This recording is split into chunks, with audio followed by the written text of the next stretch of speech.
Jerry, I'm not going to be falsely grateful for what you did in your decision making, because a decision like that, I know and appreciate that it can be hard to make. I'm glad you made a decision, but I'm not going to gloat about it. Though what I will be more positive about, however, is that TJ has accepted my challenge for the TTV Championship. And it does seem like he's fair and actually wanting a good match. Reminds me of my earlier years, when I wasn't quite so jaded about how the business went. There's gonna be some kind of interruption. Someone is gonna want to spoil the fun. And the main source of that? Jagger. Jaunt, I know you're after Jagger Blackthorn. Let's do a trade. You keep the Stormcrow out of the match. You can fight him all day long or all match long for all I care. Take as much blood and your pound of flesh from him. You want to get nuts with Jagger? Go nuts. In return, for you, Jaunt, you can ask for a favor. The wise man of Meme will owe you one favor.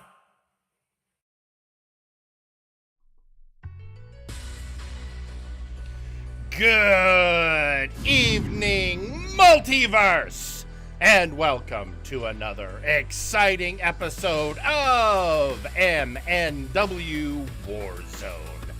I'm your host, Warzone General Manager Jerry Aldini, and tonight is the go-home show before Limit Break.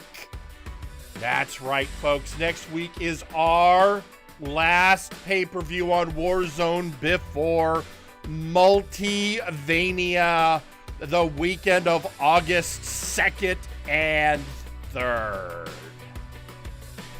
And whoa boy, is it going to be a crazy time. I've had a couple of conversations with my counterparts over on Flashbang, and they're planning things.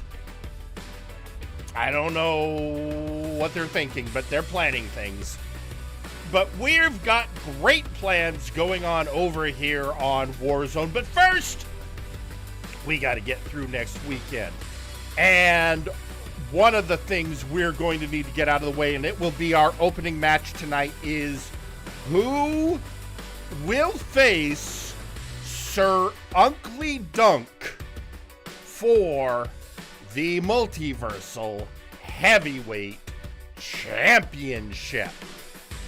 Also, we've got to figure out other things. Like today, we are having the last two matches of the tag team tournament before Limit Break, where we will crown a new Multiversal Tag Team Championship team. That means that the Midnight Riders will take on Los Villanos Ingobernables, and the Outlaws will face off against the Absolute Units. But if that wasn't enough, it's a go-home show, folks, so we're going to have us a title match going into Limit Break. That's right, your main event will feature the social outcast Ignacio Cervantes challenging the Son of Thunder Johan Mjoln for the Big Oof Championship. And so we need to get off to a rousing start, but before we can do that, somebody asked for some ring time. Right off the top, and considering everything that's going on, I'll let them go on before the number one contender match, all things considered, and by that I mean, it's Nice Ice. Nice Ice has something he wants to say to everyone.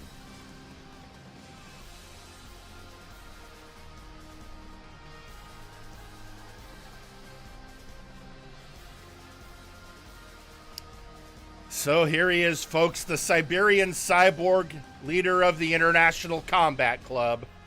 Let's hear what he has to say.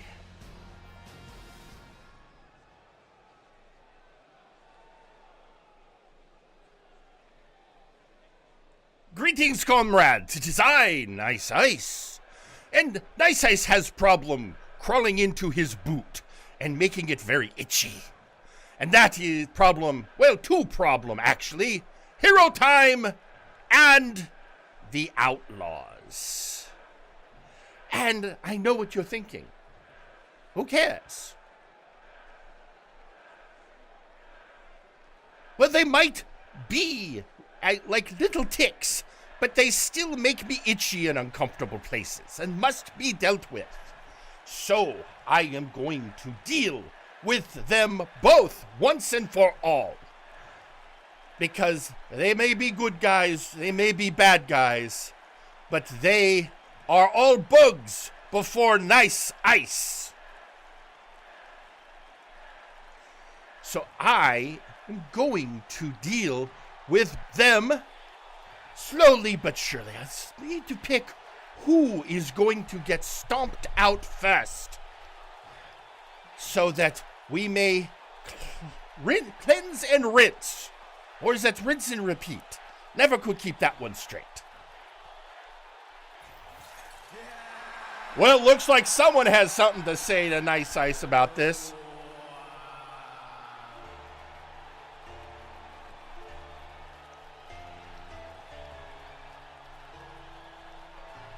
There he comes, leader of the Outlaws, Theron Markov, the one member of the Outlaws not involved in today's tag team tournament match.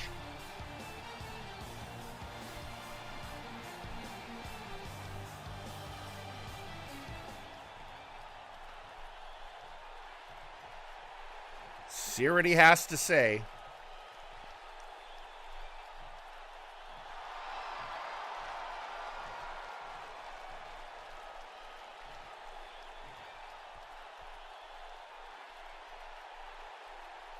So Nice Ice, you want to know who's going to be first? Well, son, I'm your Huckleberry. I'll step up, because you know what? Yeah, I admit in power and skill, you and that goody two-shoes Kane can outmatch me, outlift me, outpower me, outmove me. But in an environment without rules, I'll tear you both apart. Oh, good! The first insect has come out for the squashing. And you want no rules, Theron Markov. Nice Ice can agree. You say you can tear the Siberian cyborg apart with no rules. I say I have been torn apart before and rebuilt better. And I'm ready for the smashing. Well, ain't that just lovely? But you give me the chance to do whatever I want. I will take apart you. I will take apart that. How many moves does a wrestler really need? Kane puts too much effort. I'll take you both out and show that the Outlaws reign supreme when they can play for blood. I think this would be acceptable.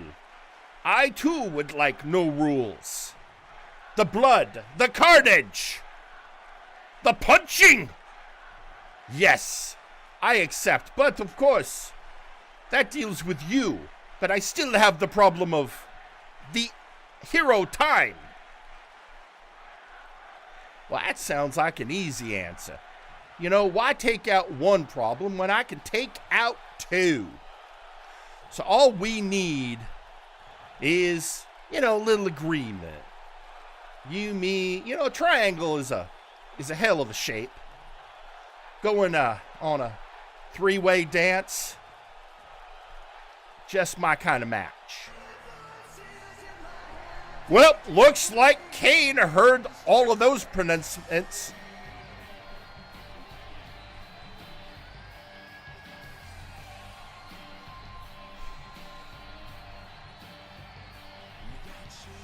the master of 8,602 moves.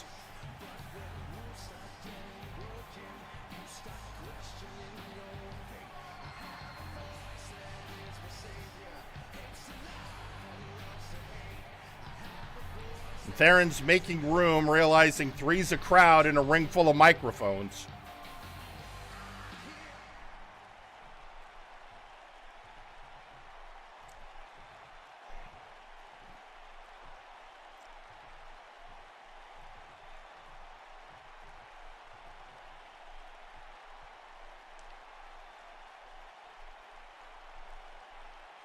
Before I deal with you, Ice, I gotta address the crowd. And I understand a lot of people heard me recently, and I'm flying off the handle. I'll be the first to admit that. But I just want to be clear to the crowd, this is not the end of Hero Time. I might be right now focusing on my own thing, but Hero Time will last. So if you need a representative, you're looking at him. Excellent man called Kane. Why break one bug when I can smash two? So you will accept the third position in our matchup. No rules. Anything goes. Whoever makes it out, makes it out. Yeah, it's not like that's the first time for me. I have faced a lot in my time here in MNW. Be it fighting off the mind control of Dr. Grimm, fighting a brain-swapped creation over on Flashbang, dealing with you. Nice Ice's brain is right where it has belonged the whole time. But, yes, we shall do the triple threat match at Limit Break. I'm sure Aldini will sign off to see us, three great warriors who all weirdly wear predominantly red. Don't you get started on that meme. Look, I'm fine with it. Because, Theron says that he can do anything when he can do anything he wants. You're so focused on your power, but in the end, what wins the day, every day, any day, is skill and strategy. Oh, Nice Ice know of strategy, have skill, will come with plan to end you, Theron, and begin the downfall of Hero Time and Outlaws. No good guys, no bad guys, only combat. Oh, geez. How long did you spend trying to think of that? I don't care. I don't care. Because I agree on one thing, and that is, let's get this done with. ICC, Outlaws, Hero Times. Yeah, we've been in this weird dance since you went off your rocker, Ice. And I'm more than happy to get this over with. Then it is official. Challenge ICC to Hero Time to Outlaws. Triple threat.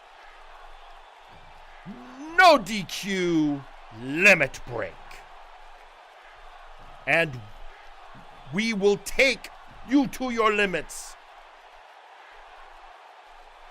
And you and Markov will break. Ha, this is pretty good, right? Thought of that one myself just now. You're not laughing. Ooh, such a sourpuss. You should go listen to Larkin tell jokes. He make you very happy. You're leaving on that? Really? That was your whatever. I'll see you next week at Limit Break. Well, you heard the challenge, and as your general manager, I will make it official. At Limit Break, triple threat match, Hero Time versus the Outlaws versus the International Combat Club. And speaking of that matchup, social media post from Mega Rider Nexus saying never underestimate insects. You never know when they come back with greater numbers and sting you in the back of the head.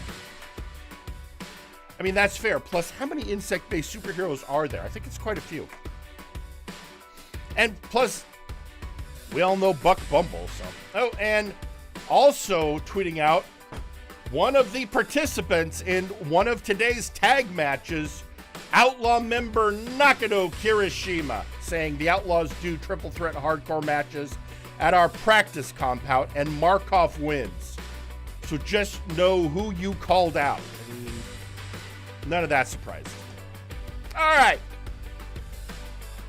Well, folks, it's time. It is so exciting. We are kicking off this show with a #1 contender match, and I have found the perfect opponent to face Tommy Black. Hey, what? Stop right there! What the? Move aside, old duty! No! Greetings, Warzone. It is I, your multiversal heavyweight champion and member of the brass, Sir Uncle Dunk. And now I know what you're all thinking. Uncle, what underhanded scheme are you pulling? And I tell you, I am simply leveraging my position as a member of the brass to do what I want. And what I'm doing is reversing a few of Jerry's decisions. You son of a bitch! Yes, talk about my parentage all you want, Jerry. I know he had a contender to face the Ginger Boy Tommy Black, and I didn't like it because I felt it was a little too even. Now, I did have to reverse another decision of Aldini's to get what I wanted, but what's the point of being in charge if you can't abuse your position? So, Jerry, here you go. Jerry, let me get this. Here you are, Jerry. The new opening match. I'm going to go out to my special balcony box and watch. Have fun, everyone. God, what did you son of a bitch! You damn son of a bitch! You know.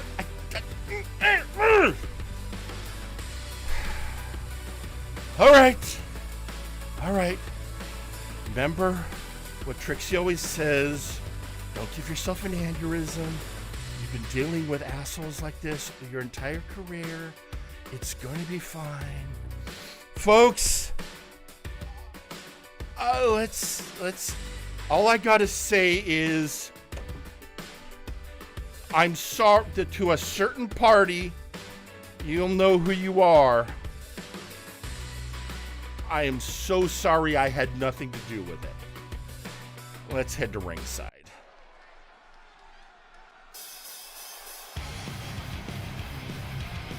The following is a #1 contendership match and is your opening match. Introducing first, Tommy Black.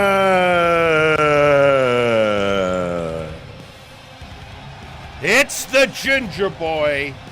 Worked hard, earned his way up to get this shot. And I did promise him this #1 contendership match. And that didn't get reversed. So all Tommy has to do is win this match. And he will face Sir Uncle Dunk next week at Limit Break.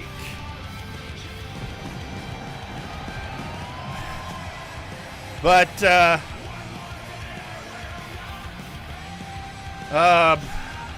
But he's got to get through this match first.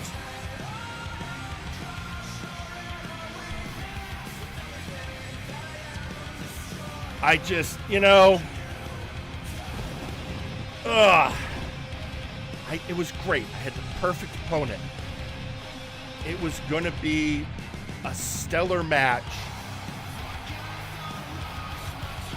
It was going to be epic. It was going to be Malice, all right? I was going to put him up against Malice because Malice got screwed. And now Malice is still screwed. And introducing their opponent,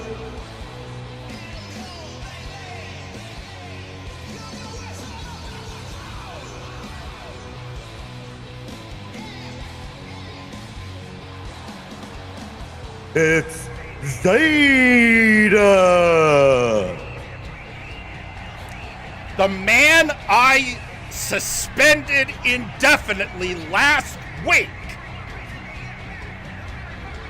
taking Malice's spot. Why is this happening? Because this isn't the first time Zeta and Tommy Black have had a match involving the Multiversal Heavyweight Championship. Zeta, when he was the champ, fought Tommy and won. I guess that's what Unkley is expecting. Now, I don't know if it's the greatest plan because it means that Unkley would have to face Zeta instead. But this screws Tommy, Malice, and frankly, R. Sawyer.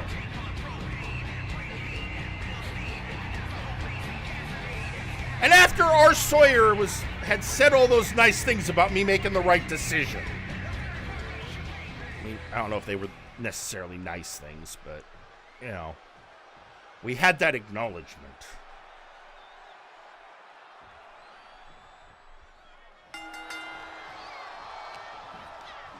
And Sir Unkley Dunk just sent me a text.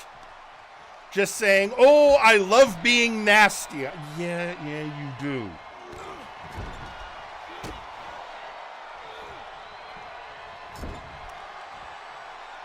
And the ace of MNW coming on strong to the Ginger Boy. Oh, Canadian Destroyer.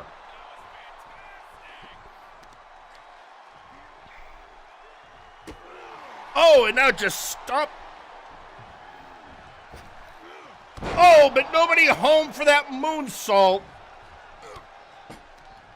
This is still Tommy Black.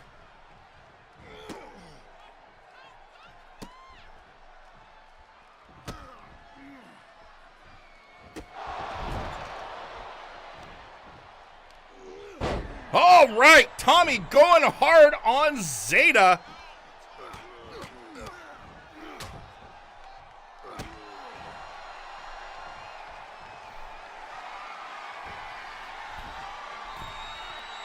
Tommy at the top rope, telling the ace to get up.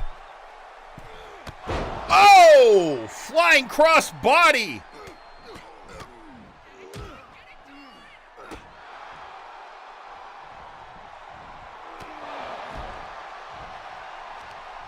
And Tommy, going for the inside thigh servos.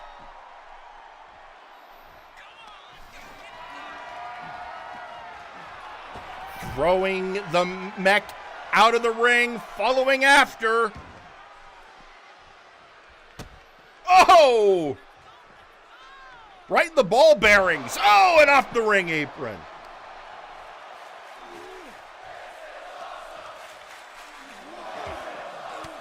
Elbows from Zeta onto Black.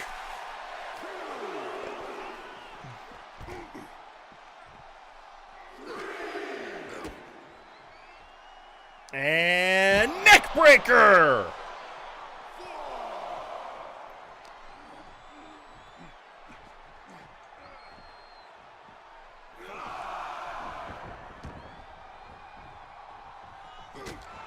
Oh, kick, put, just the blow. Oh, here it comes.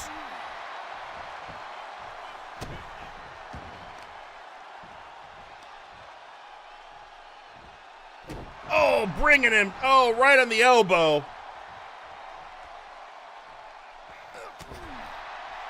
Zeta bringing it to Black. Throwing him out of the ring again. And... oh, was going for Tope Suicida, but Tommy knew that. Again, do not doubt the skill of the Ginger Boy. Going for a pin. Kick out before the ref even gets his hand down.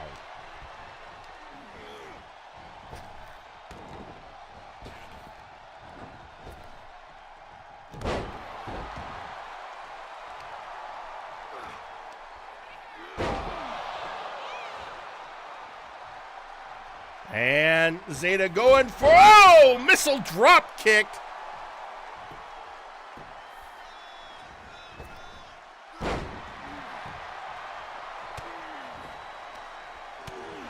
Tommy going, showing him why you have to respect the MMA skills of Ginger Boy Tommy Black, the Mad Lad of London.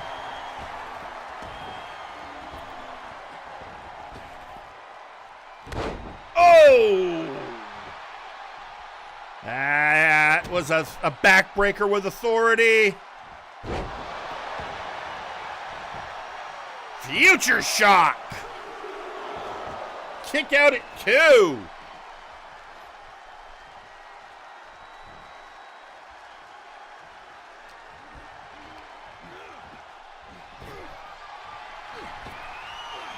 Tommy managed, oh, sling blade after avoiding the blows. 1, 2, kick out at 2.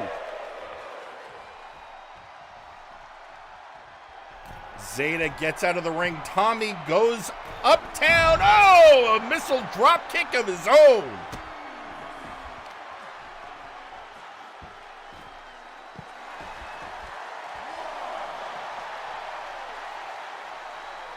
Oh, DDT on the outside on Black.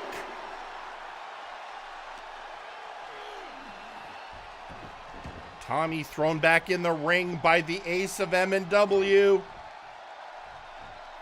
Oh! Bringing Black up again. Wait. If Uncle E is going to break the rules and do this with you, Roro, then I will have to do something just as drastic. To which I'll say this: you should have upgraded your security. Roro, weaken body, weaken mind. Let's see what else we can break.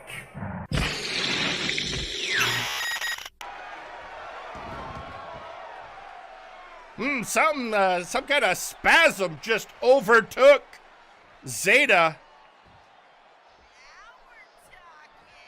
Looks like he's collecting himself. Wait, what? That's not where Black. What are you doing, Zeta? Oh, he just jumped through the Spanish announce table.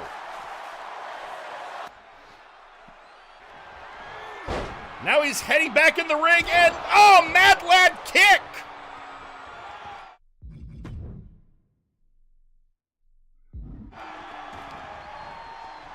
Here's the ref. 1, 2, 3.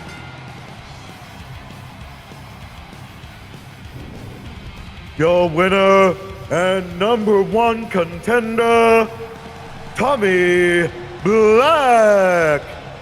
The Ginger Boy did it. I don't know what the hell happened with Zeta there at the end. But Tommy Black with the win. He will face off against Sir Uncle Dunk at Future Shock.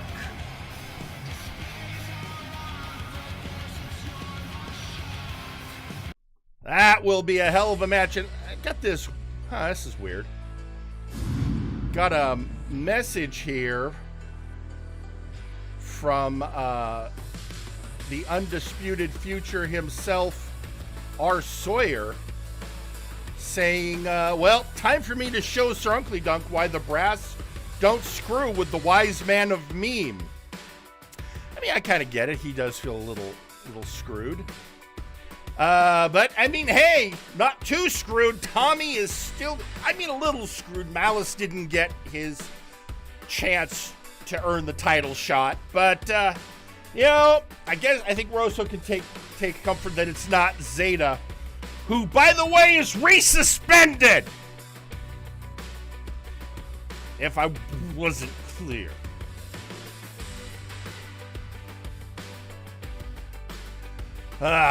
Well, we've got a match to get to. Before we do that, we've got to hear from some other members of our community before we get into the first matchup of today's round in the tag team tournament to determine which of these next two teams are going to limit break to face off and be crowned multiversal tag team champions.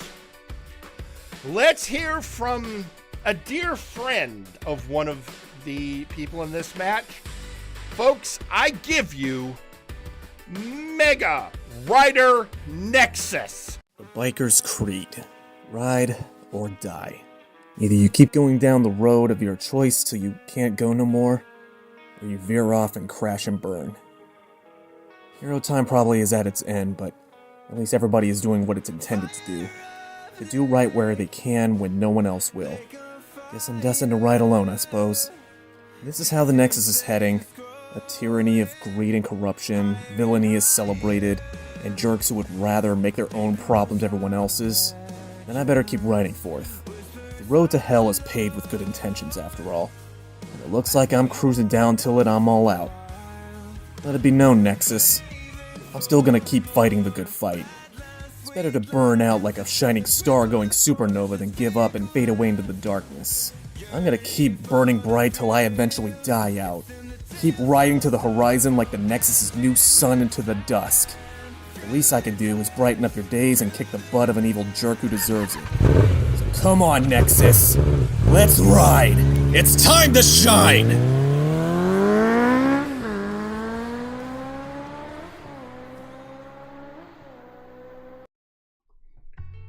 Well, with those inspirations between I mean, I see what he is feeling, but Kane looks like he hasn't completely given up the fight yet. And we'll see what happens when these next two teams face each other in the ring. And with that, let's go to the first of our two matches in the tag team tournament and see who goes to limit break. Let's head to ringside.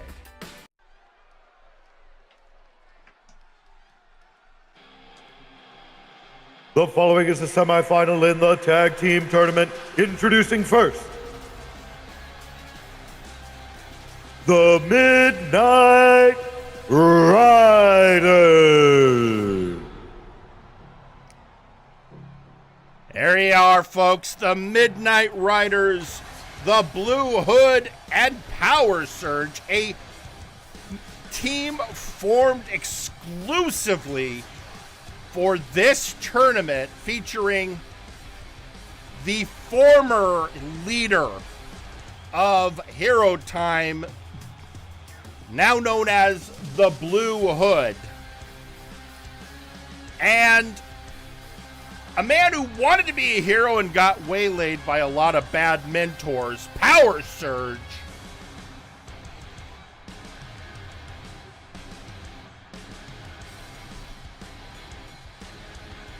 Ready to see if they can go next week and get the gold. It would be the first title ever for Power Surge.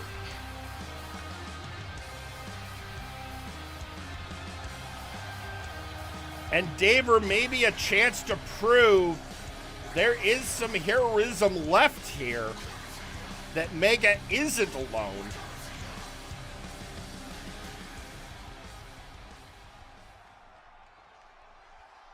And introducing their opponents, los villanos ingobernables. Strongman Bell and El Albatross looking to move forward, looking to claim gold. Again, both have held titles in the past, and of course in your main event, their third member, Ignacio Cervantes, will take on the Son of Thunder, Johan Mjoln, for the Big Oof Championship. But for now, it is the job of his Lucha brothers to work to move forward and claim the gold on May 26th.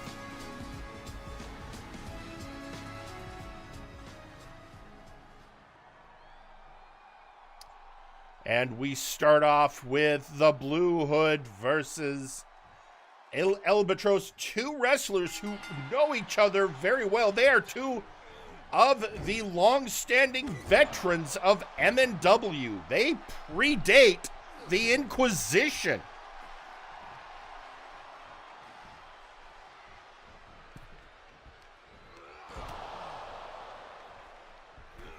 In fact, folks, my first night in MNW backstage as a producer was an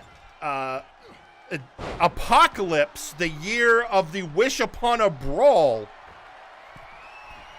and Daver and Alba, Daverman and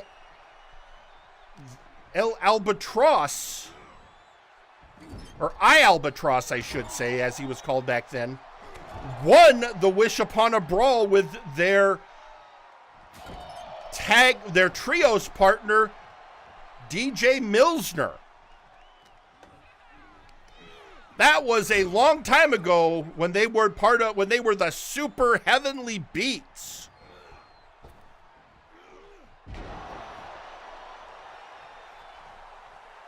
How times have changed.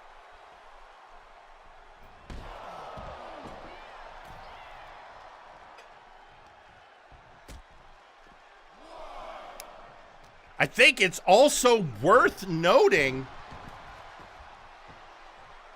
the Blue Hood has a wish again. He won it from the Allfather. I've been going about this history. Maybe I should talk about the actual match going on, as Power Surge attempts to pin El Albatross.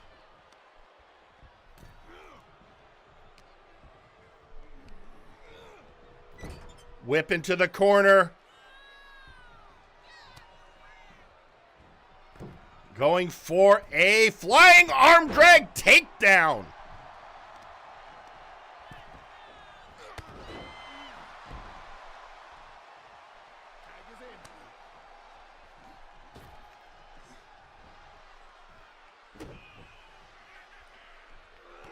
And stomping on Alba and throwing hands at Strongman.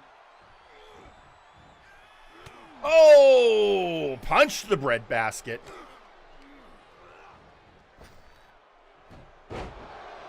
Oh, going for that pin. Oh, reversal.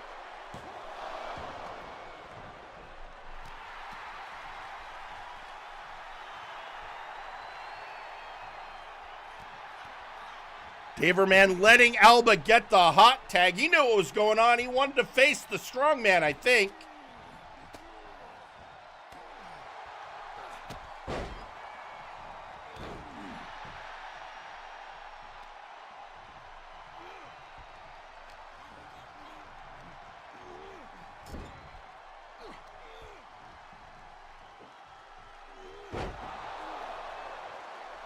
And going up to the mid rope, forever known as Brett's rope.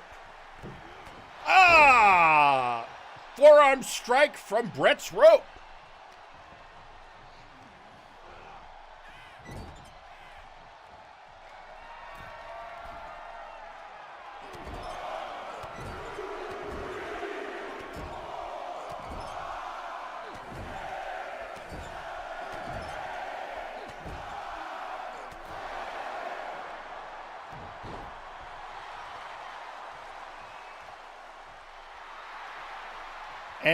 And Blue Hood letting the hot tag again, wanting to face El Albatros again. I think Alba was going for a bit of a low blow, blocked by the Hood again. These are two wrestlers who know each other very well.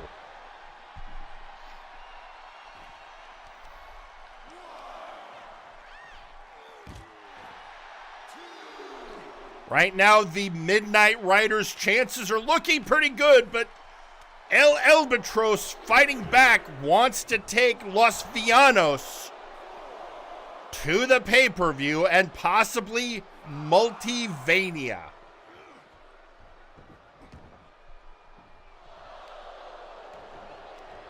Going for the pin. Broken up by Power Surge.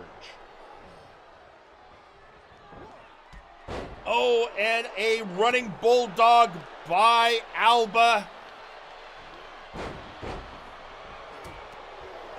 Taking down Power Surge, but a little too focused on the one partner. Getting a surprise power slam. Broken up by Strongman Bell.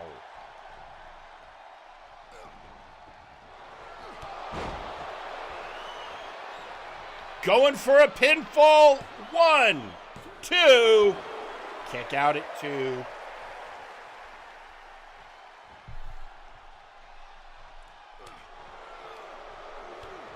As I stated earlier, the Blue Hood knows his opponent so very well.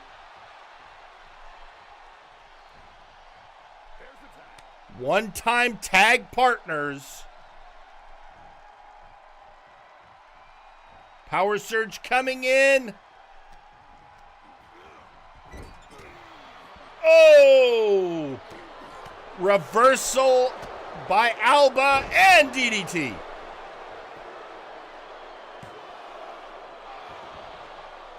And a kick out by Power Surge. And in comes the Strong Man.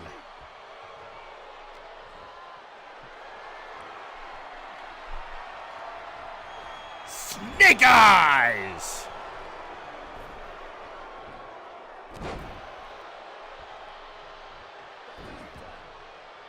Hot tag to the Hood. In comes El Albatros again. One-time friends facing each other and another Snake Eyes.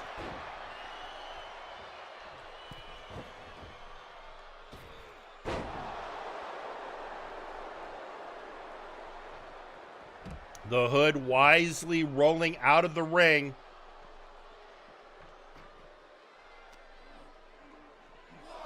Oh, raked of the eyes. I'm glad the Spanish announcers were able to get a new table after what happened in our opening match.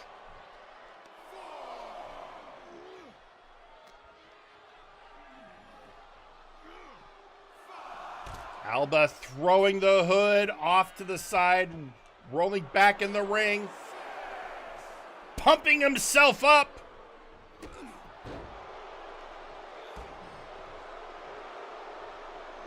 And now it's the question, can the Hood rally? Can he and his partner take the Midnight Riders to Limit Break? Or will it be Los Villanos?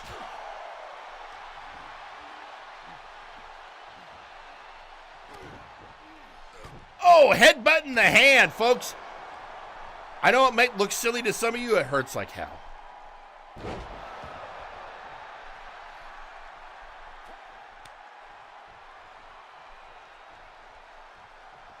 And, oh, Power Surge taking Alba to the outside. Throwing hands at the Strong Man. Oh, Surge remembering who is legal. Wait! The hell? That's Darren Markoff!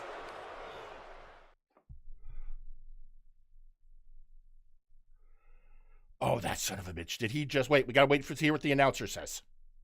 And your winners as a result of disqualification, los villanos ingobernables. Son of a bitch! Theron Markov just screwed the Midnight Riders! I guess he wants his fellow outlaws to face Los Villanos Ingobernables. Or maybe he just wants to screw over a former member of Hero Time. Son of a bitch! What is going on tonight? First, Unkley's manipulations of the contender match. Now this, can we just have a match? Go the way we're supposed to.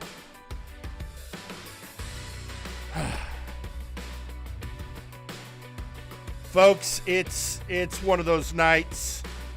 It's one of those crazy nights. I don't know what. I know this is the go-home show. I know go-home shows get a little crazy. All right, well, you know what?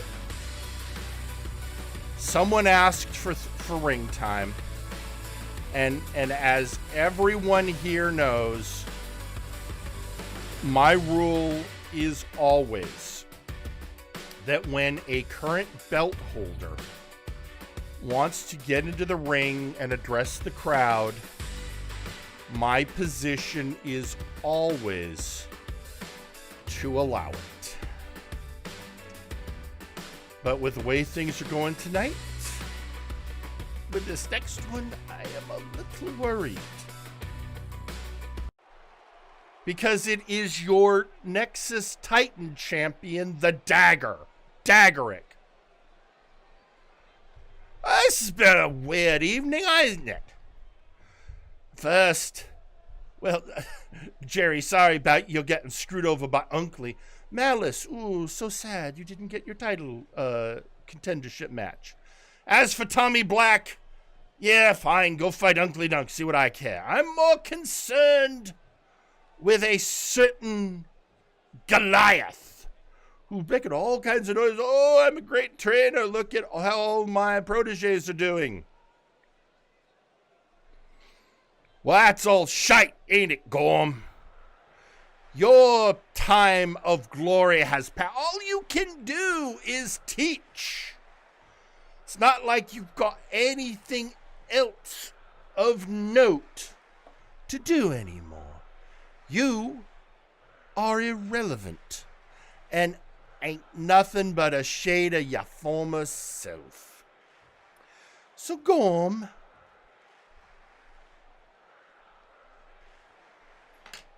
I don't feel any problems putting the Nexus Titan Championship up against you next week at Limit Break. Because we all know that you are a mountain that crumbled. And all it's going to take is a dwarf to dig you a hole to make you collapse all the way.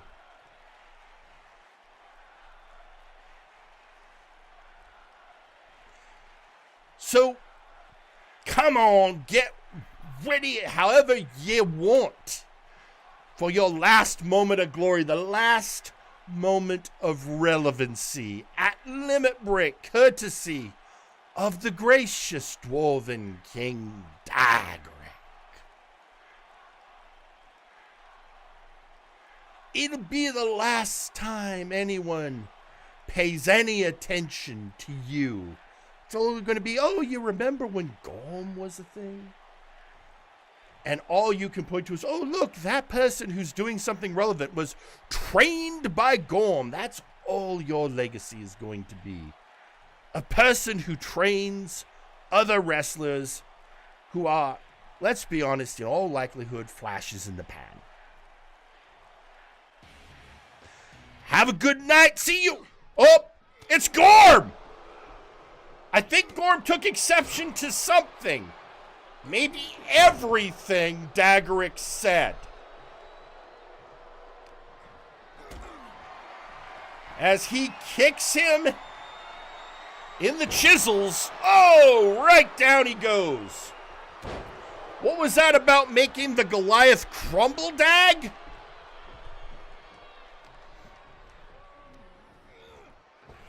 And oh, out he goes.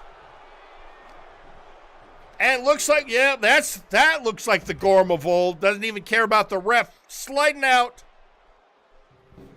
Oh, yeah. Dagrick, remember we used to say, don't let Gorm get you outside the ring? That's why.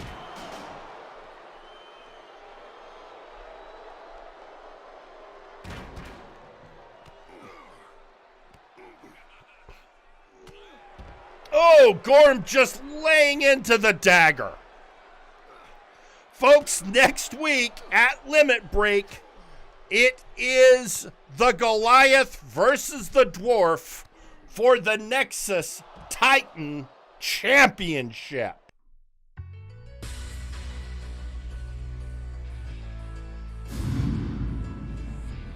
And, oh boy. And, well, that's one way to go about it. And looks like more of the multiverse noticed that. Not the least of which,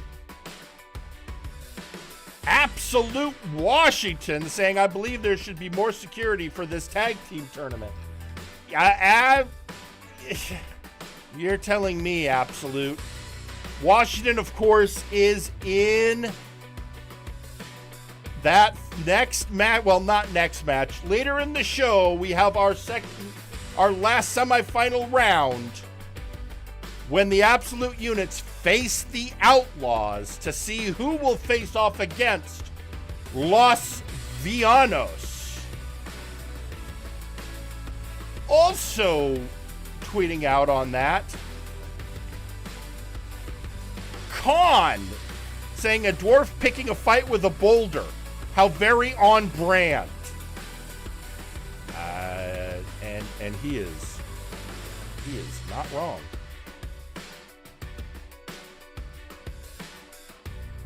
So that is next week, folks, we're gonna have that matchup. I think maybe this could be me personally thinking that maybe Dagrick shouldn't have necessarily, gone there. But going there, he did. Well, while we contemplate that and all of the other chaos we're going to be seeing next week at Limit Break, including, let me remind you, we already know that TJ the Mint Gable is going to defend his TTV championship against R. Sawyer. That match was already set up. And of course, we know that One Chance will have a rematch against the wide bastard Minwanu.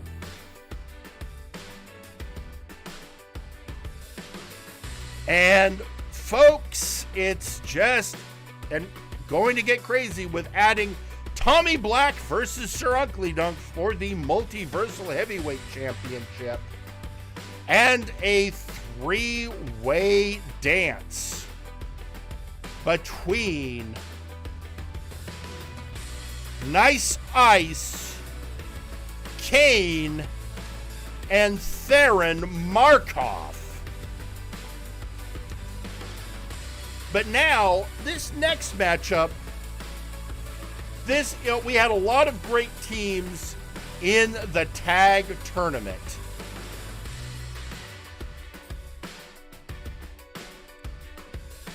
And so many of them very deserving, but they didn't get there. And there are two teams that I feel really were convinced that they should have gone all the way, that they deserved the title shot. for a variety of reasons. Well, they're going to get a bit of a chance to make a statement, I think is what we would call it. This is going to be a rebound match for those first eliminated from the tag tournament. See if they can regain a little momentum. With that, let's head to ringside.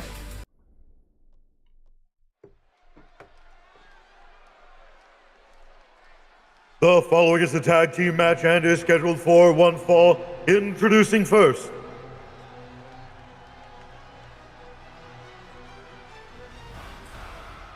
the International Combat Club.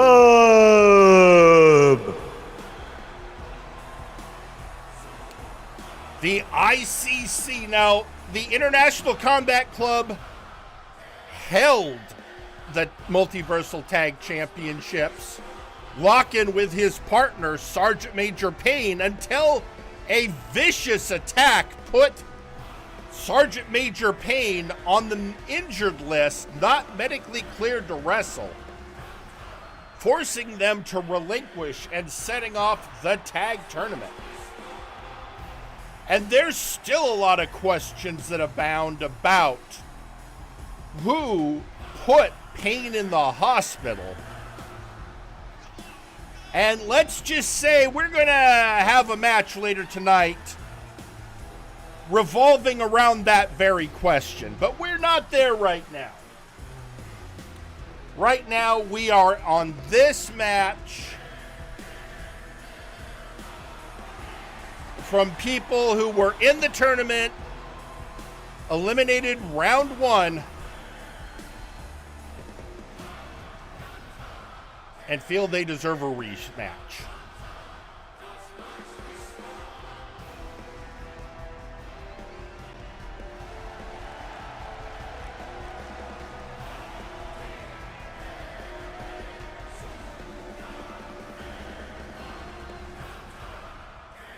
The ICC, the International Combat Club, represented by Glycerius, the master of street lucha, and Lock-in, the best stand-up comedian to come out of the East German Super Soldier program. And introducing their opponents, Shoot Nation!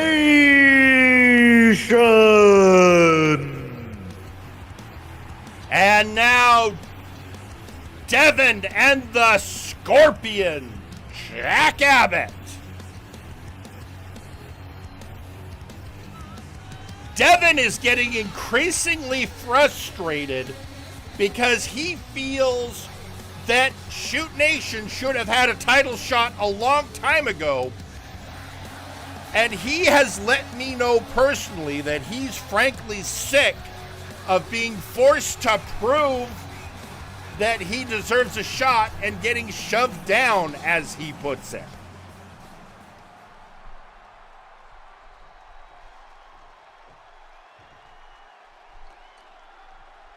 So we are starting off with Lock-in and the Scorpion, Jack Abbott.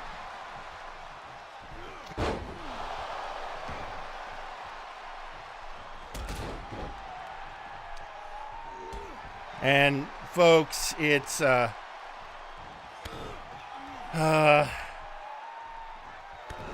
I ran into Lock-in before the match. I asked him, how's it going? And he said, why do fathers take an extra pair of socks when they go golfing?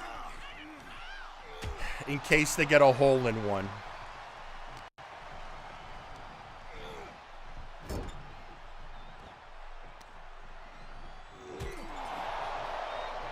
Abbott getting Lock-in in the corner. Oh! Elbow strike to get out.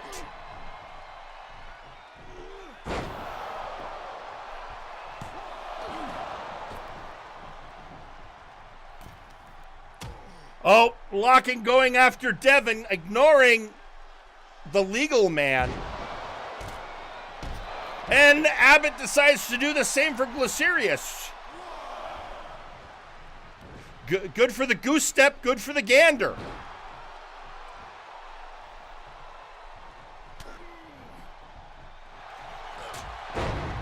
Oh, Sling Blade!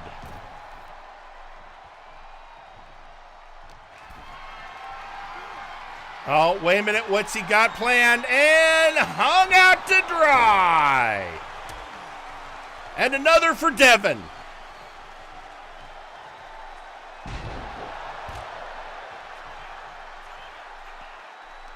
Devin's going to be worn out before he ever officially tags in. Oh, right in the Goebbels.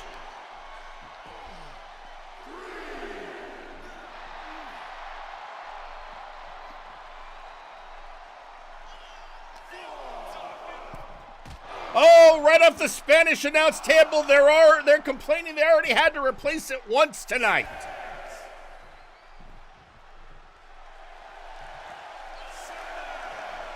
Up to a 7 count, and Devin helps out by getting Locken back in the ring. Oh!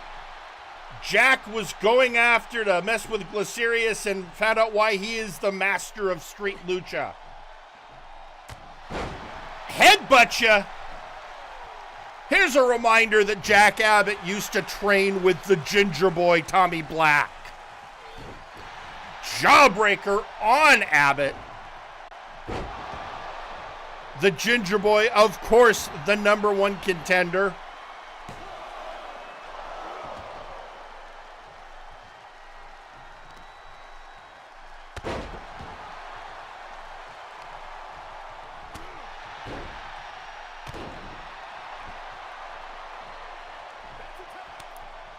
And Locken tags in Glycerius, master of street lucha.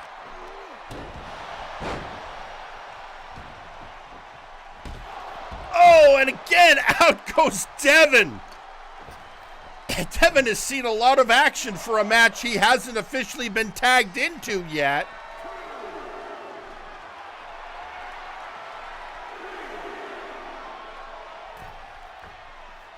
Oh, Hurricanrana takedown from all the way uptown. Oh, knees to the chest.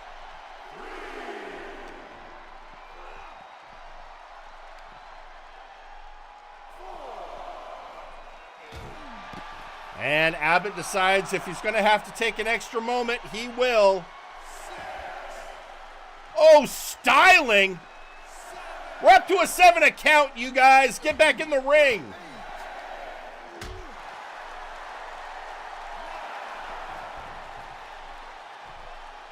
Glycerius, there we go. Whoa, right before the 10 count. DDT.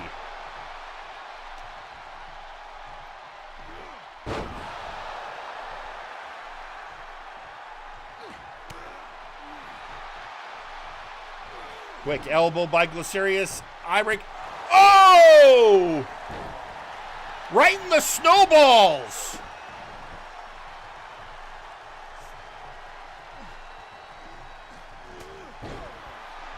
But Locken, not the legal man, and for a minute there, I thought Abbott was finally going to tag in Devin.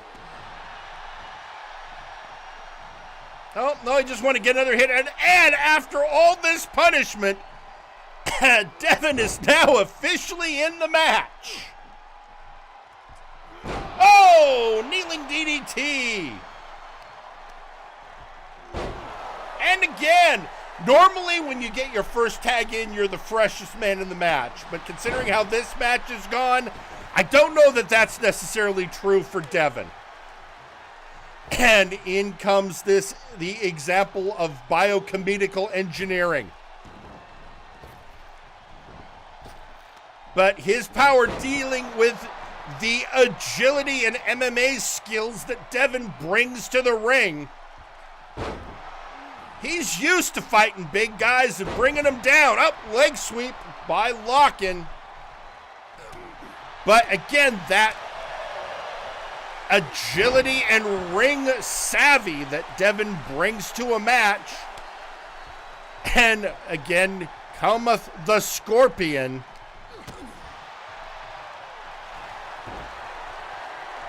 Oh, he's trying to get him over. Can he do it? Can he get it locked in? Scorpion's tail! Broken up by Glycerius. Oh, well, he's decided, fine, I'll do it again. A second Scorpion Tail. Locked in, and he taps. And your winners, Shoot Nation!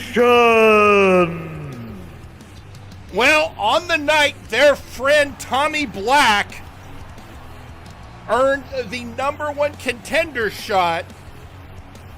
Shoot Nation making a nice, fresh argument that they should be higher up on the tag contender list. Which I guarantee you, tomorrow morning, I'm going to have Devin in my office making that argument. Which, you know, I'll have to remind him we have to get through the finale of the tag tournament next week at Limit Break. But, I mean, you again, after all these years, after all they've been through, Shoot Nation still shows they've got what it takes.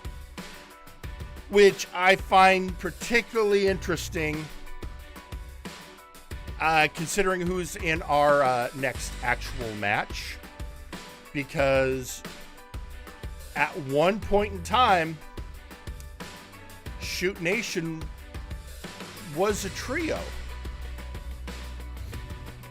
Until one of them got, well, seduced away by a shinier lifestyle. And I think we all know who I'm talking about, but I'm getting ahead of myself. We're not quite there yet.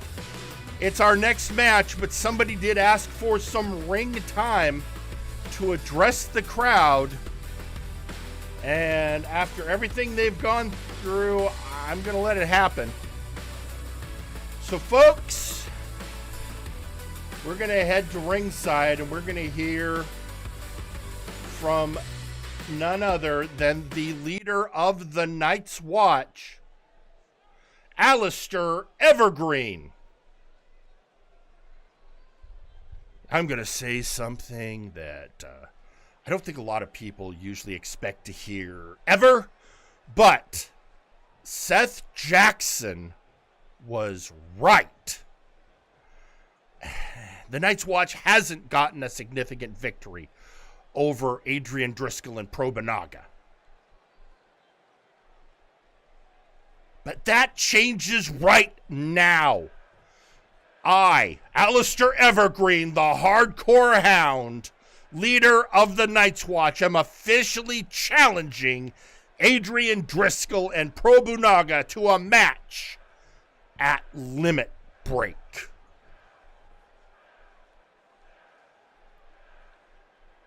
And I am not moving from this ring until I get an answer. I don't care if they put on the next match around me. Hell, I'll be the special guest referee.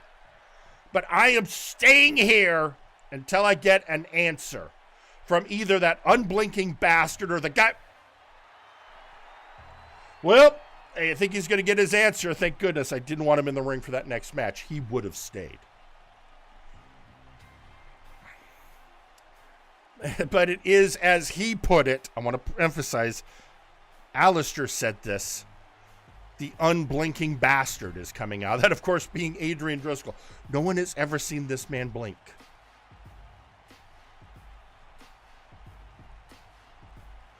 Now, this all started, there were, let's just say, Alistair Evergreen pulled a fast one on Driscoll and set him up for an attack by Jackson, and it's been going crazy ever since, including Driscoll offering to make a bargain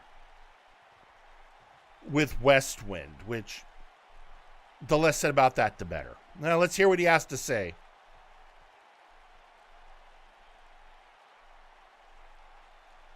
Well, look what we got here. I'm in the presence of royalty. You're a king, right? Well, Your Majesty, I've got a question for you. Why should I accept your deal when you don't accept mine?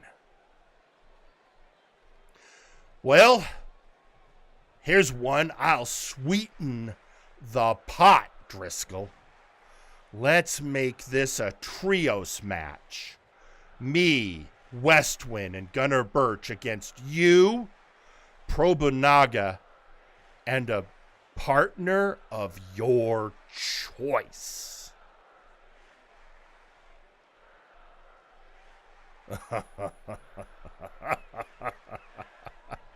Alistair. Well, what an offer. You know what? Yeah, I think I am going to accept that term. Because I have the perfect partner in mind.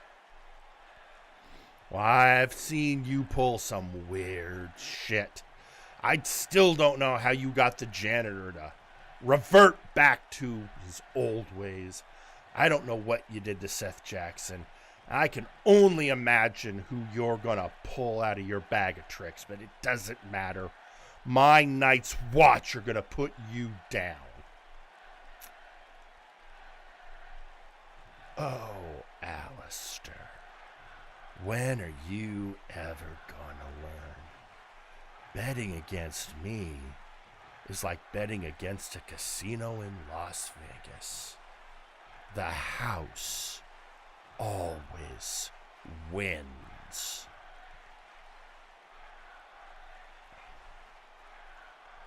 That might be true where you come from, but I've got the royal flush, the king's advantage, my Night's Watch. And when we're together and united, we're unstoppable. Well, history might say a little different there, Alistair. But you've made your bet. You've sealed your deal. And when we meet at Limit Break, I'll bury you. You're not the first person to make that promise, Driscoll. Hell, you're not even the 10th. So bring it on. I'm prepared for you now. I know what I'm getting into. And when it comes to Limit Break, you are going to find your chips cashed in.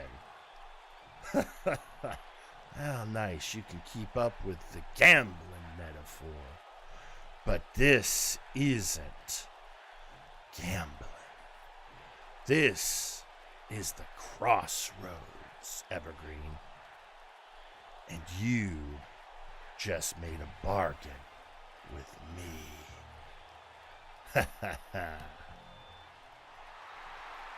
Well, with that just I hope Alistair knows what he's doing.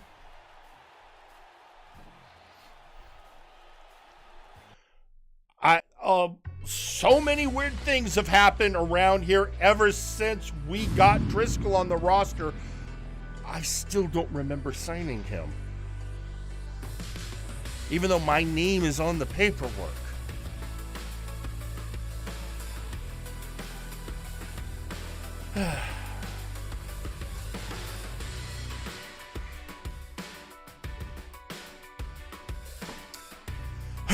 Well, excuse me. Oh, I need some. Let me get my Squatch roast here. Well, folks, that is now on the card for Limit Break. Night's Watch against the team of Adrian Driscoll, Probunaga, and a partner of their choosing. Well, a partner of Driscoll's choosing. You know what? It's time for this next match. But folks, this is just... We have wrestlers who have been working hard to build up their win-loss records.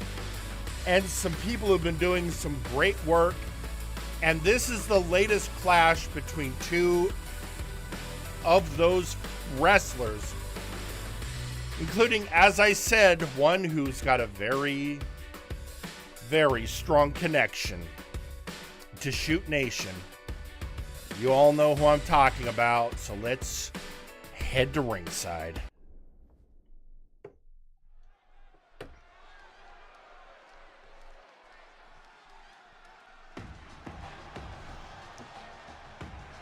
The following match is scheduled for one fall.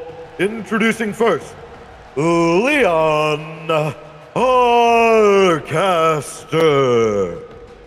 There he is, folks.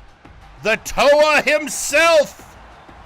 Our biomechanical man, Leon Arcaster, who's been doing a lot of great work of late, building up that win-loss record as one of our newer wrestlers.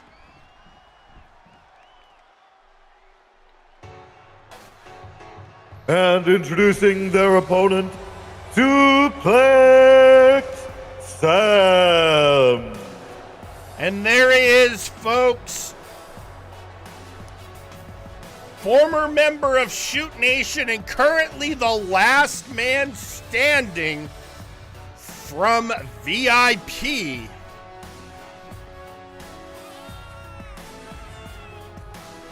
Coming out, building up his own win-loss record.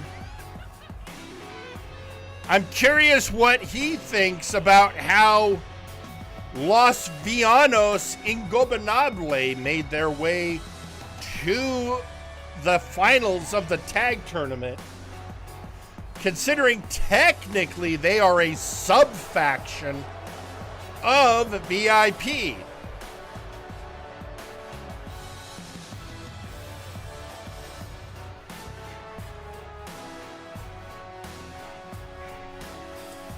But here we go. See how it goes with these two.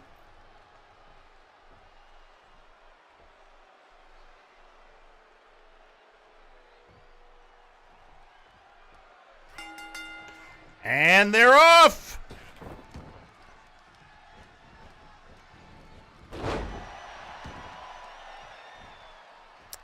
And Arcaster out of the gate. Oh, but well, let's not forget you're dealing with a ring veteran in the form of Suplex Sam, who, surprise, surprise, hits a suplex.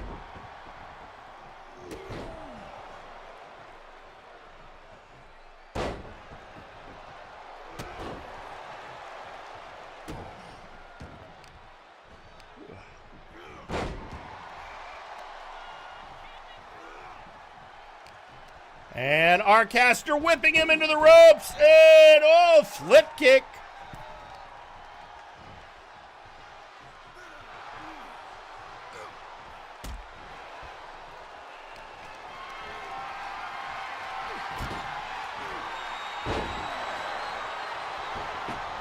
Going for the pin. 1.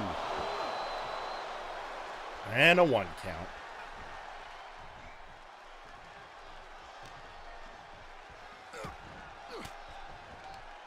Hitting the elbows. Arcaster going for it.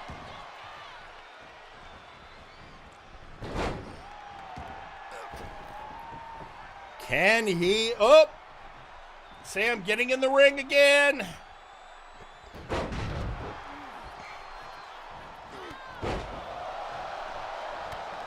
And just bringing it to Sam, and leg sweep. Going for the pin again. 1, 2. Kick out at 2.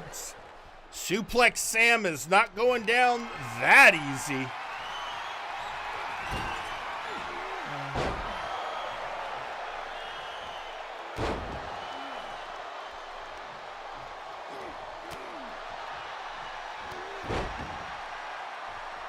And, oh.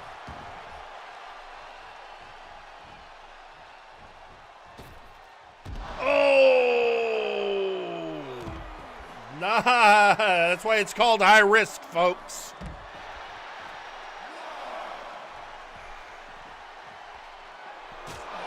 Oh, But right in the kisser.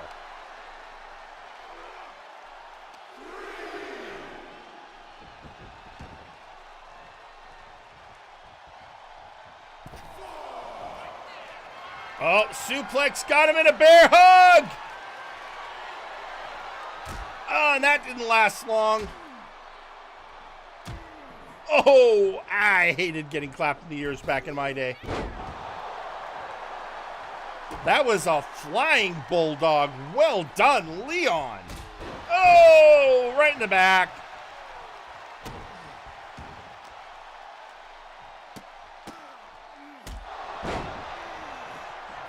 Our caster bringing the pain, and oh, reversal by Sam.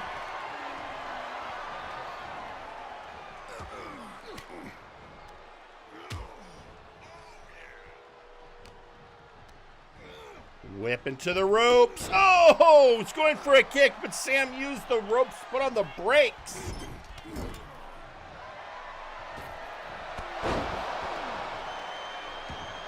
It is now our caster on the back foot.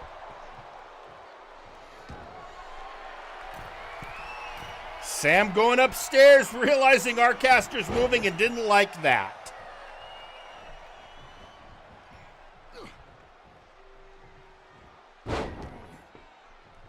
Oh, we're going for it. 1, 2,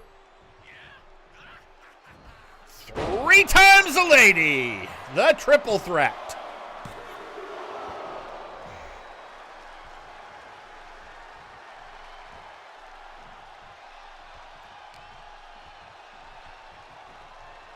Putting him back in the corner. Oh no, get him on the top. This is,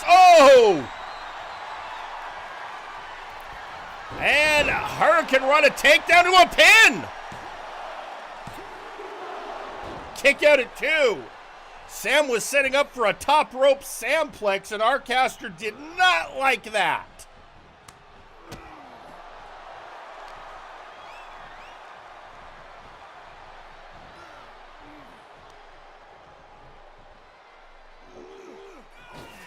Oh! 1, 2. Kick out at 2.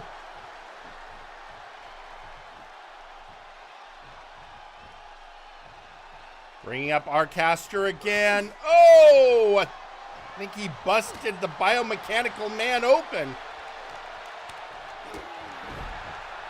And our caster, I think, took that personally.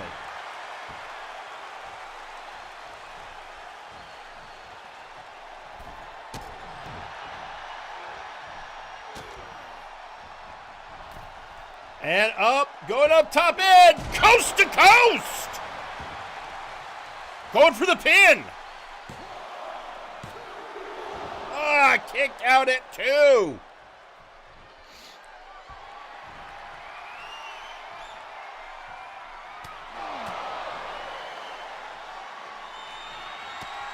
Oh, that's 2. The Divine Touch.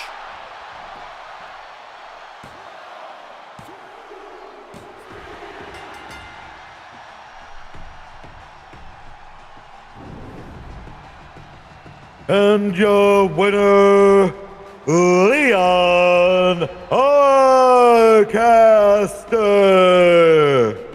And another win for the Toa.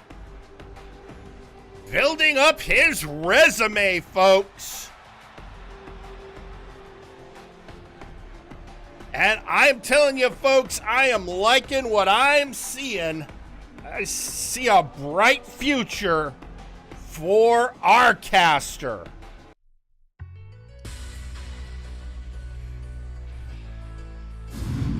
That is the kind of match you want to see on a go-home show. But as much excitement as that brings and as much fun as we are having, this is the time of the show where I remind you that not only is Multiverse Nexus Wrestling the finest in wrestling action, But we're also a business, and occasionally we got to pay the bills. And with that, we are going to take a commercial break. And when we come back, folks, the matchup that I did not necessarily expect to happen.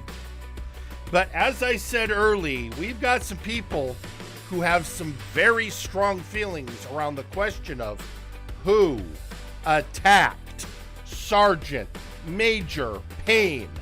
And we will look into that after these messages. See you after the break. The following message has been paid for by blood money. Have you ever witnessed a beloved JRPG mascot get brutalized? Perhaps a kawaii character from one of your favorite anime has been through a grueling battle.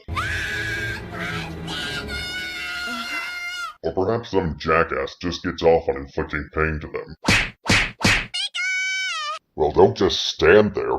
Pick up the phone today. Hello, I'm Mr. Butler from Kawaii Universal Protection Organization. Here at Kupo, we provide treatment and recovery for all the kawaii creatures of the world who have been put through the ringer. Our facilities include therapeutic counseling sessions. Alright, Inferni, calm down! I'm not Paul! Why did we sign up for this? Exercise regimens for full rehabilitation. Holy Jesus! Run! No!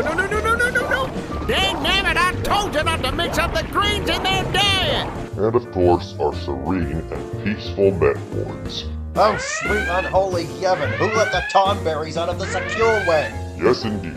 We spare no expense to ensure the safe recovery of our beloved mascot patients. So don't delay. Call 555-KUPO today. That's 555-KUPO. The preceding message has been paid for by blood money. Only those with the right card and the right tastes are fortunate enough to be admitted to the Crimson Cabaret. It is where the most desired, most talented of souls entertain our exclusive club members. We offer 2 levels and live music, be it the voice of a starlet or the company of a charming server. We cater to all tastes, and we are sure to satisfy. So tell us, what is it that you desire? This is the grand opening of the Wild Fang Coffee. Here you can feel safe with your baristas trained in popping a cap in a dude while crafting the perfect cup of coffee. Each has spent 6 months in combat training and trained by Ramsey himself, the National Coffee Chief. They strive for perfection in every cup. And remember, Wild Fang Coffee. Come steal from us. We dare you. Seth Jackson here with the Man Dapper. Have you ever been scheduled for a singles match only to discover your opponent is Helix sucks? Have you ever been powerbombed so hard that your bowels come loose from the intestinal lining? Well, if you said yes to any of the following questions, the Man Dapper is here for you. With super absorbent anti-Hershey squirt technology, we have you covered, no matter how quickly you are plummeting towards a splintery potluck table from the 80s. The Man Dapper, because your ass is a winner. The Man Diaper is not liable for any rashes caused by the misuse of our product, no matter how much Seth says he itches. When you're the type of guy on a hot summer's end day, taking down every son of a gun that ever did you wrong, the first and last thing you ought to do is have that victory smoke. Make sure it's a Vin Smoke. Vin Smoke's Hunter Classics. They got a real kick. Each year, millions of people struggle due to poverty and lack of opportunity. For some, help arrives too late. Hello, I am Sir Uncle Dunk, and I'm here to talk about a group of people who have struggled more than most. The 1%. These wonderful people are a minority the world over and have been persecuted by governments and societies to the point where they're becoming an increasingly small part of our planet. We here at Uncle Corp aim to help those affected by business laws, OSHA regulations, and sweaty wrestlers in spandex. If you make a donation today at 1-800-GIMME-MONEY, we can end the suffering of the rich minority around the world. That's 1-800-GIMME-MONEY. Make your donation today.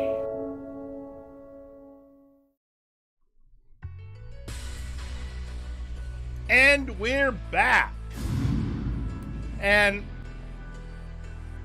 folks, this next match, I don't know, the people who are about to walk into this ring together, I mean, most of them make sense, but there is a odd man out, because this again has to deal with the question of who took out Sergeant Major Payne. Members of the Dark Lords have been accusing Tiki, the troll. And we are now going to have a match. Accusers versus the accused in trios action. But Soul Train, after recent events, is no longer a trio. So who exactly is going to be in their corner? Well, folks, you're not going to believe the answer. Well, here's a clue. Let's hear from some comments from their partner tonight, the Stormcrow Jagger Blackthorn. So, according to R. Sawyer, I'm a problem. Me, a problem? Well, he's right. I am a problem. I'm everyone's problem these days. The chip on my shoulder isn't just a chip, it's a whole fucking block. Sawyer, you think you're entitled to a one-on-one match with Gable. Whatever. I'm not gonna stand in your way. But I will be the first person you see backstage pointing and laughing at you when you come up short. As for you, Jaunt, a supposed Dark Lord, I honestly don't care what you call yourself these days. I just see a smug face that needs to be smashed in. Just because I don't have the fancy powers anymore doesn't mean I don't have the knowledge on how to deal with your kind. If it's a fight you want, then look no further. But you're gonna learn the hard way that an obsession with me has an extremely high price. Oh, and I heard what Johan had to say last time he hit the ring. Everyone's starting to see what I've seen from the very beginning with him. A demigod with an elitist attitude. Keep that belt warm for me, because your number's up next after I'm done with Jaunt. I told everyone a long time ago I'm coming for gold, and if I can't have gold, then blood is the next best thing. So saith the Stormcrow. So I think with all of that, everyone can see where this is going. And so all I have to say is, let's head to ringside.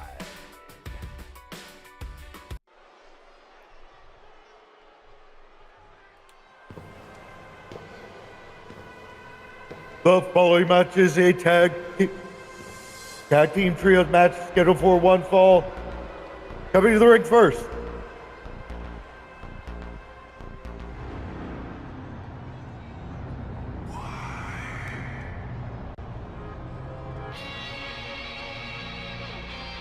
Jagger Blackthorn.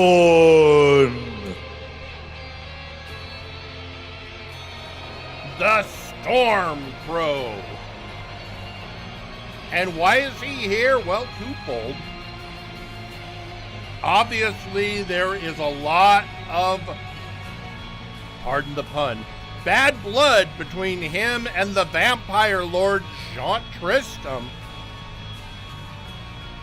And the issues he's been calling out with Johan Yon and Johan's recent attack on his former partner, Tiki the Troll.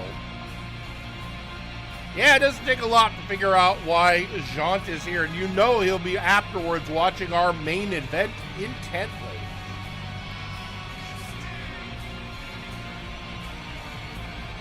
But first, we have to get through this action.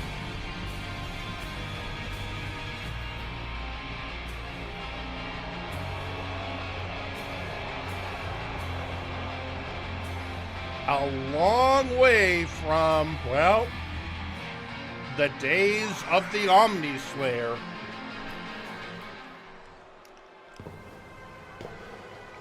We won't even get into it his former protege is doing over on Flashbang, other than to say I bet Jagger is frankly glad to just be distant from that.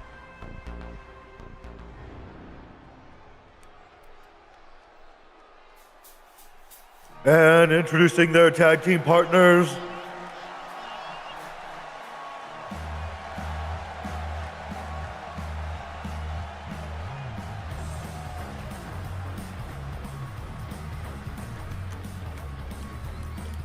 The Soul Train.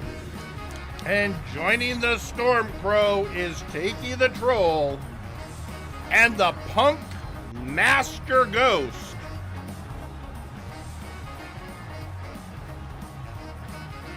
Interestingly, they are going by the Spectre Sonata title tonight.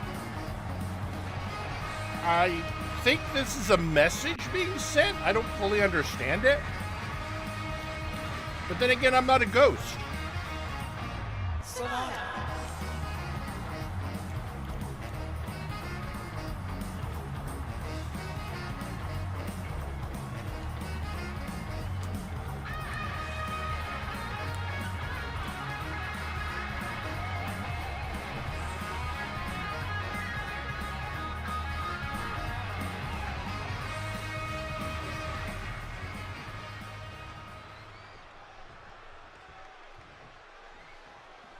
And introducing their opponents.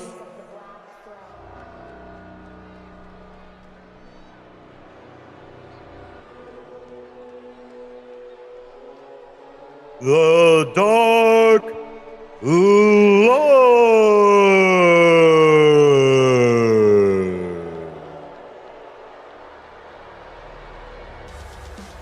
There they are, folks.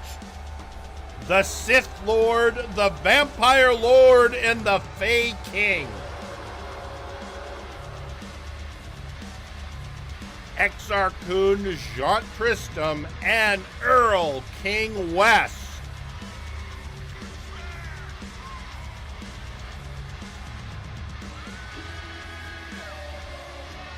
And they are coming, as stated, starting with Earl King West and continued on by Exar Kun. They have accused Tiki the Troll of being the person who attacked Sergeant Major Payne, costing the ICC the tag belts the ICC won from Spectre Sonata, and that the Soul Train failed to take from them.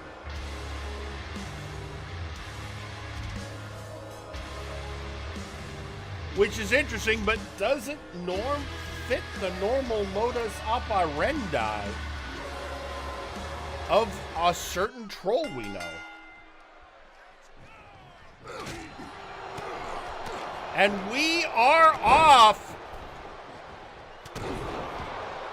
Cause this, oh son of a bitch. This was supposed to be a trios tag match. But apparently we have another last minute change.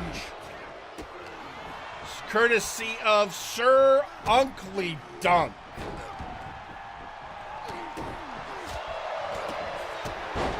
With a little note here that literally says, "Do ho ho ho ho ho."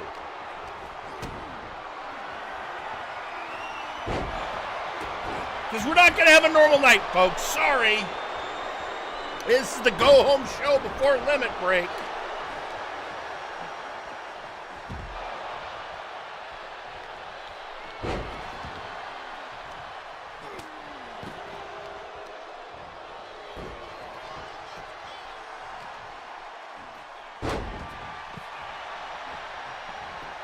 Early pin attempt by Tiki the Troll on Jaunt.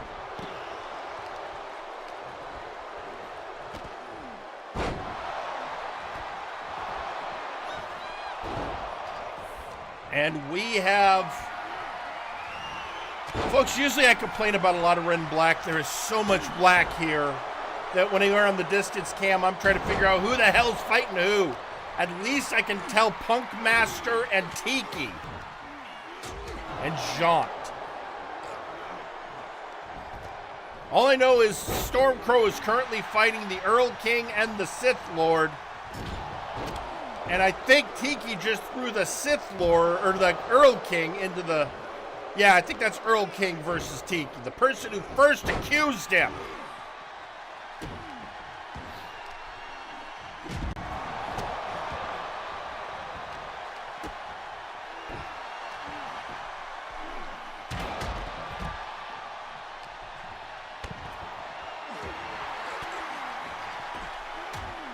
Oh, right in the Troll's gullet. Meanwhile, the Punk... Oh, Earl King going for a pin. 1, 2. Kick out at 2. Punk Master coming in to assist his partner. Meanwhile, Blackthorn cleaning house between a Sith Lord and a Vampire Lord.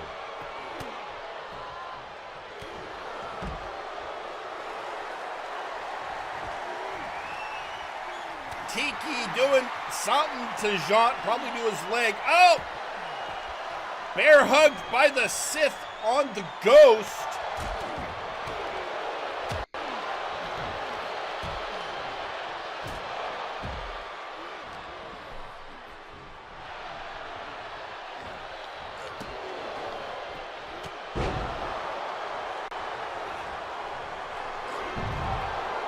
And Wes going for Wrath of the Goblin King on Blackthorn.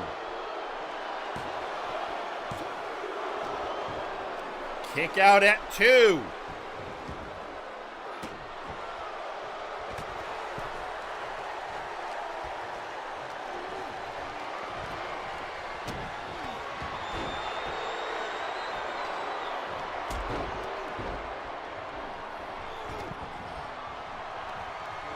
And into the corner goes PM Ghost.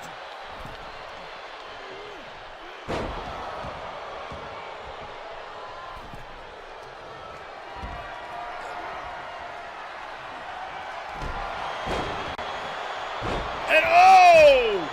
So much slamming. Jaunt wanting to go after Jagger, but sadly, Exarchun keeps getting in the way.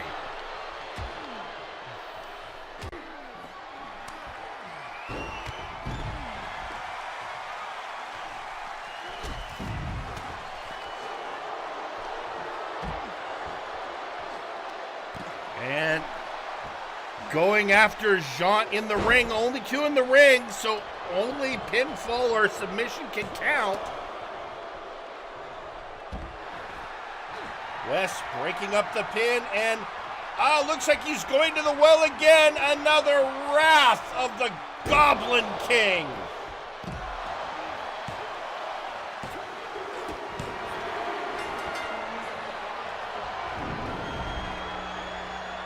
And your winners, the Dark Lords.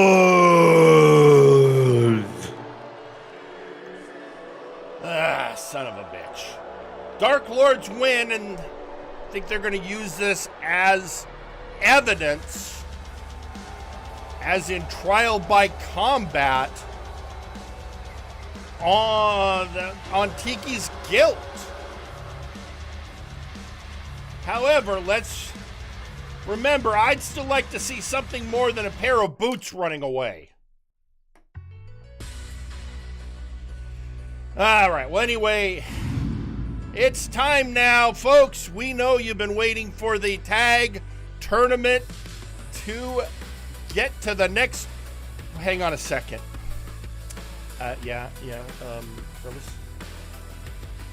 What? Of course he is! Why not? It's not like he hasn't been a pain in my ass the entire... Well, it's not like we can stop him, can we? Folks, I got some news for you. I would let you make your own determination if it's good or if it's bad.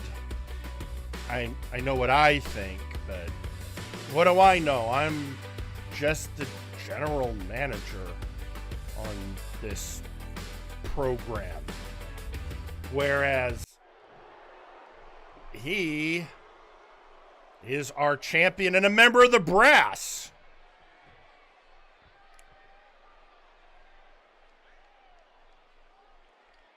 All right. Hang on. Let's get some things straight here. Am I the only one that saw that contendership match? Something was clearly wrong with Zeta during the match with Black, and we're going to throw the entire contendership match out. It doesn't count. We're going to need a new contendership match, which we just don't have time for tonight. So I'm afraid there will be no Multiversal Championship title defense at Limit Break. I know, it's so very sad. But that's the breaks. Yes, no, I'll find another way to another appropriate opponent for Tommy Black to challenge against. Ooh, I wonder what Victor Vicious is doing. He always says he wants to get a title shot and become the first double champion. Like he could beat me. But, no, that's a possibility. Ooh, what's Graven Allen doing? Maybe we could bring him over. Yeah, I know, I'm talking about a lot of flashbang guys, because I think I can beat them. Well, folks. It's, here comes the Ginger Boy who won the #1 contendership match earlier this evening when Uncle Dunk threw in a surprise replacement for Malice in the form of Zeta, and then Zeta did go a little wacko at the end of that match. Not sure what was going on there.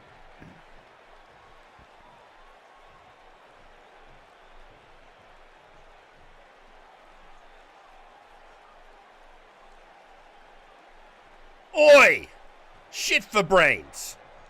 I agree. The match against Zeta was a disgrace and not a real fight. But I actually went to the brass from my own complaints and, hey, I found out something real interesting, Uncle. Do you want to know what I learned? Well, if you talk to the right members of the brass, that you're a smelly, limey nobody who should be sent back to England because you're clearly not good enough to be here in the good old US of A. No, I'm sure they didn't say anything interesting. Oh, but you see, they did. It seems you've been pissing off a lot of members of the brass, which is impressive considering what the hell they're doing over on Flashbang. Or at least some of them are, but enough of them, 61% to be exact, want to screw you over.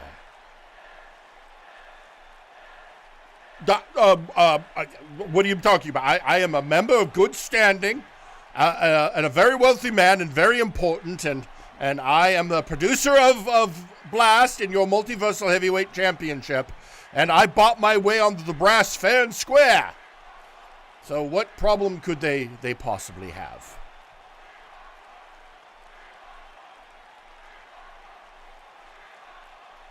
Something about being a disgrace. Anyway, point is, the brass put the stamp on my #1 contendership. It stands, and you can't do anything about it. So you will defend your belt next week at Limit Break or forfeit the title.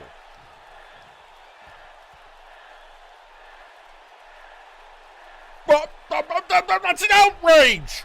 I will sue. I'll get lawyers. I've got good lawyers. I don't care if most of the brass are lawyers themselves.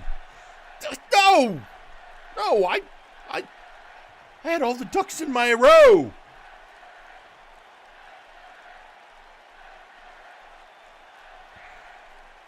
Well, now you're up shit creek without a paddle, Uncle Dunk, because you are going to face the Mad Lad of London next week at Limit Break for the Multiversal Heavyweight title, and I will become the first person to have held both heavyweight titles in MNW. I will not let that happen. As long as I have breath in these lungs, that will not happen. So, fine, Ginger Boy. Enjoy your little victory. Because when it is all said and done, the final laugh will belong to Sir Uncle Dunk. Ah, you see what I did there with the laugh, right? I'm so clever. See you next week, Tommy. That's a brave facade Uncle's putting on. I was getting ready to cuss up a storm, but good on Black getting the backing of 61% of the brass. I guess that's what it takes to get enough of a majority to override Uncle Dunk. Which sounds great to me. Meanwhile, so from his bedside, we're getting a tweet out from Sergeant Major Payne, of all people, going, okay, so who put you shit stains on the underpants of society in charge of finding out who attacked me?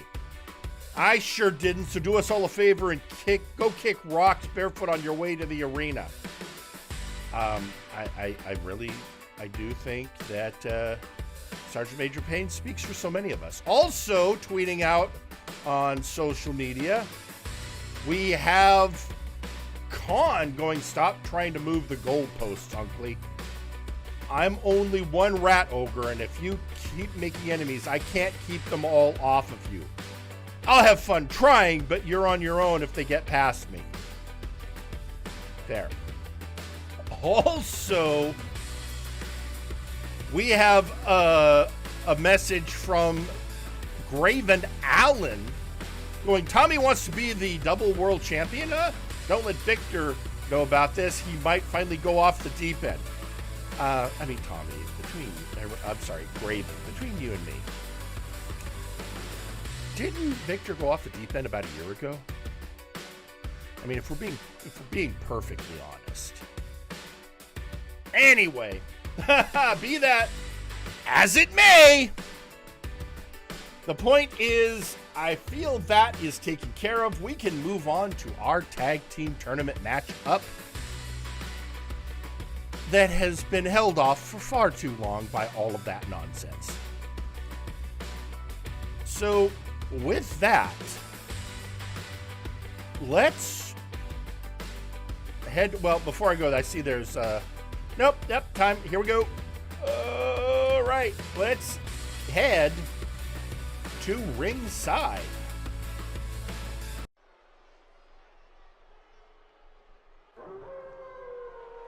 The following is a semifinal in the tag team tournament. Introducing first, the Outlaws. The Outlaws already making their presence felt in this tournament tonight when Theron Markov got the Midnight Riders disqualified, ensuring that Los Villanos Ingobernables will be going to the finals next week at Limit Break. I suppose with them being the preferred opponents of the Outlaws, I guess the Outlaws did not want to face the Blue Hood and Power Surge, not wanting to face, well, heroes.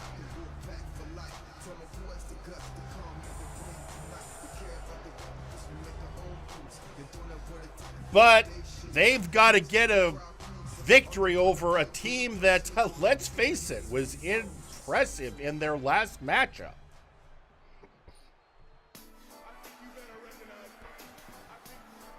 And introducing their opponents, the Absolute Unit.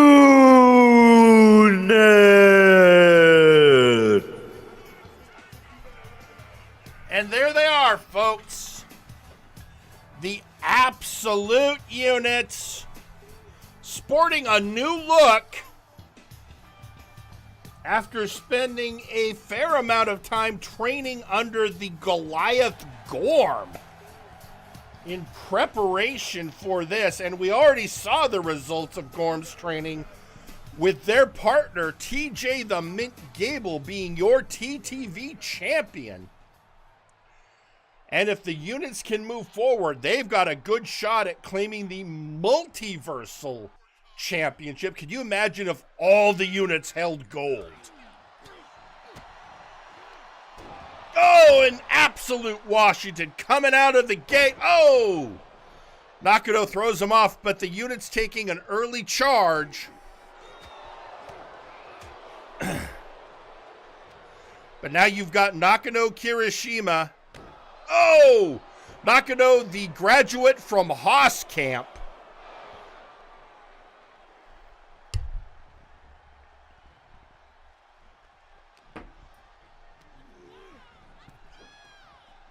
Oh! Absolute on the ropes. Absolute, you know, a lot of people are like really confused. They've never seen Absolute with his hair that low down. Definitely a new look for the leader of the units.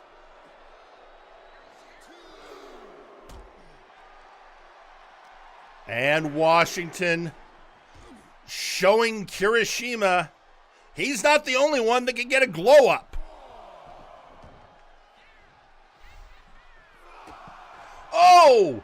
Shin shot on CJR Killer. Nakano going after the Fortress.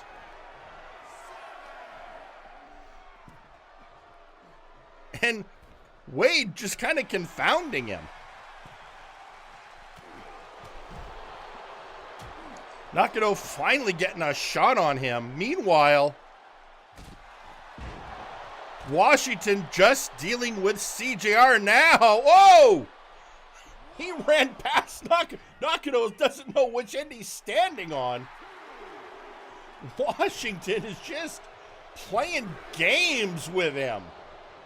The Crimson Delinquent takes a sling blade in addition.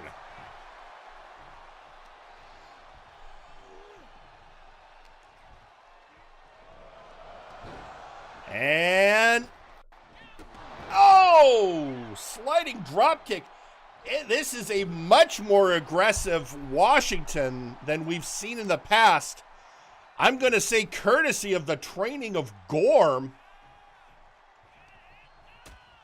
Oh, and Forrest decides to pay a little visit to CGR and then going outside to deal with Nakano. Oh, folks, this should tell you about Nakano's glow up. Being able to pick up a man the size of Forrest T. Wade, the biggest man in a team of hosses.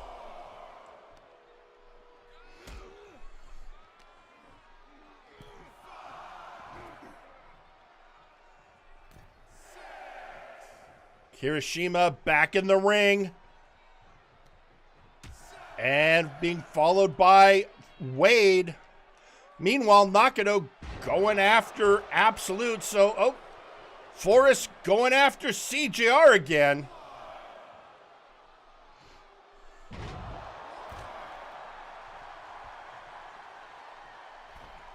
And, hey, action back in the ring. Oh! Kick onto Wade. Oh, and knee to the gut.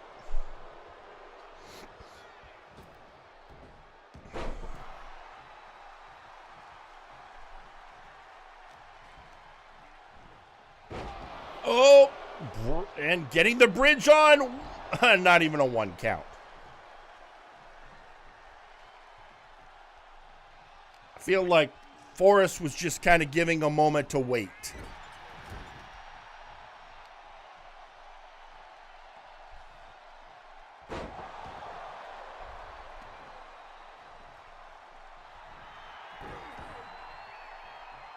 Wade doing a little celebration. Oh, and in comes CJR.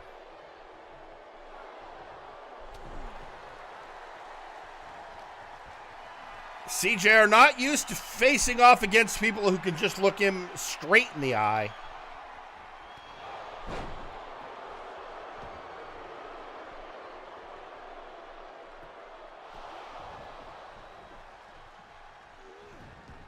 Oh, going for the clothesline, missed. And in comes Absolute. And a sling blade. And an arm drag takedown into an arm bar.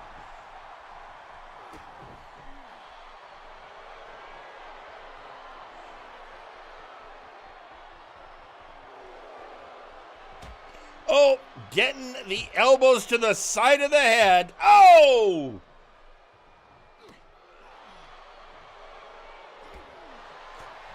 And now just throwing hands and feet.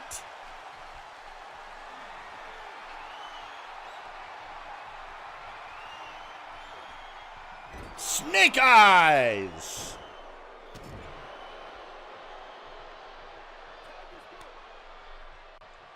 And in comes the Crimson Delinquent.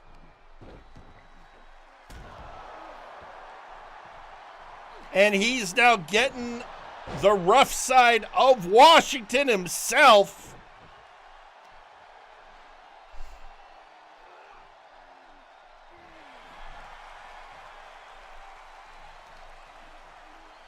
Oh, working the knee.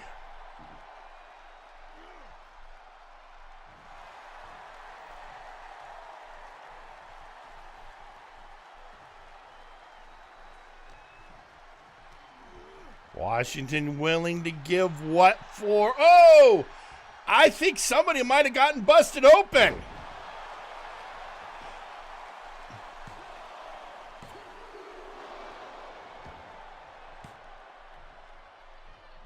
And Washington can't believe what just happened, but he is not done with the Crimson Delinquent. And outside he goes.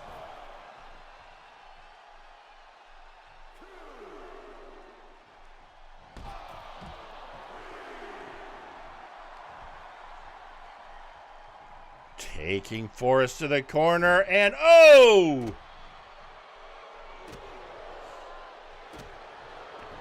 Just raining those kicks on the tax man.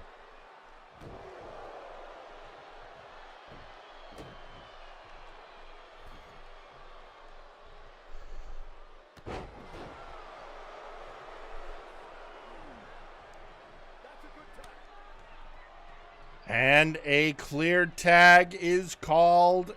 CJR versus the Fortress.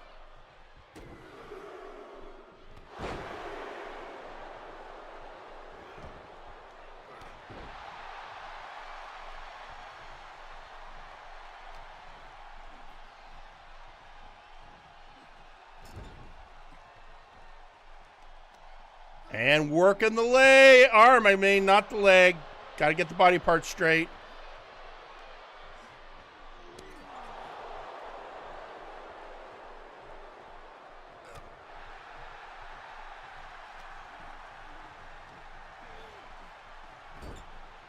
whipped into the corner, clothesline, and down goes Killer.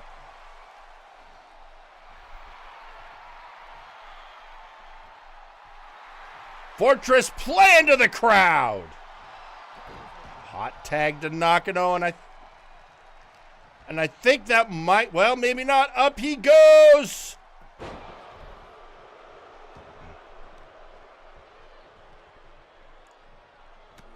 And now, going for a, stunner!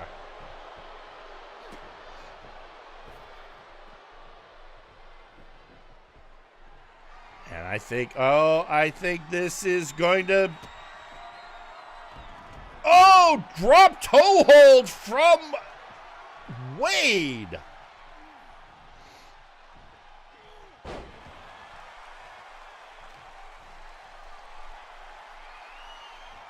Lifting him up.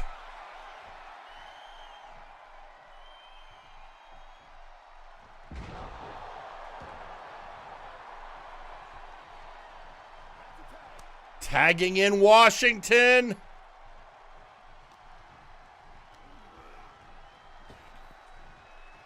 Sling blade.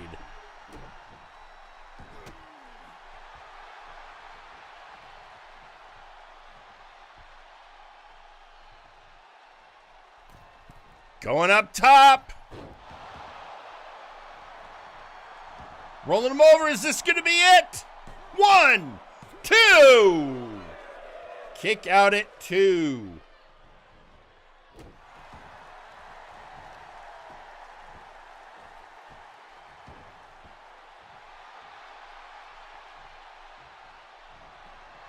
Oh, elbow to the forehead.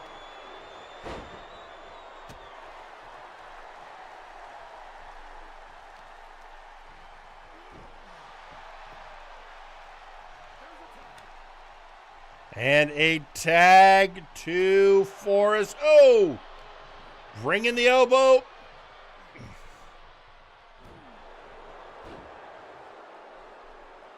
Forrest has got to get some action going, or it's going to be a short run.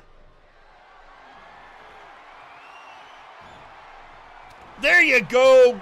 Float over and take out the leg.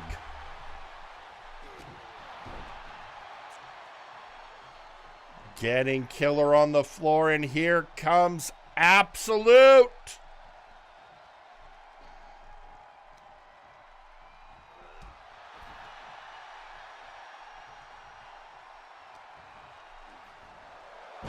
And another sling blade.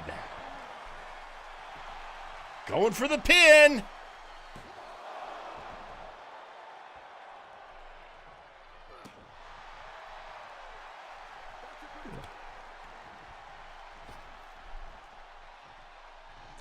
And here comes the tax man.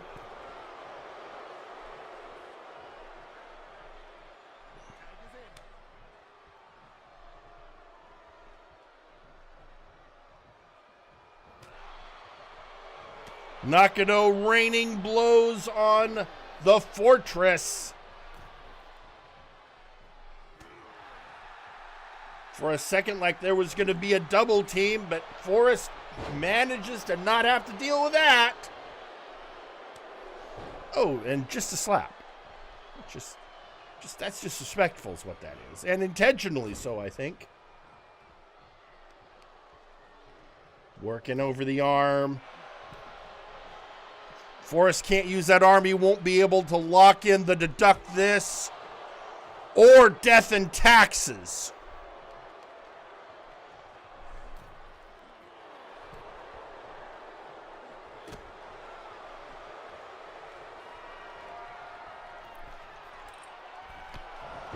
And Nakano from Brett's rope. Can he take advantage? Not with a breakup by Washington.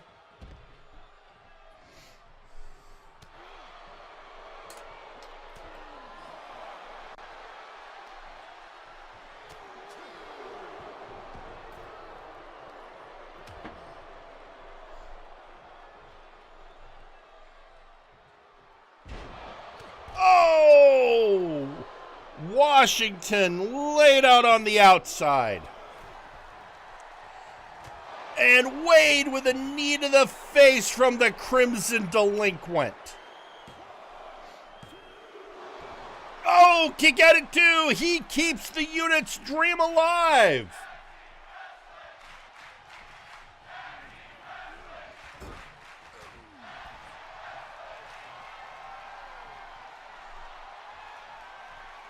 Oh, and that, folks, is Death and Taxes.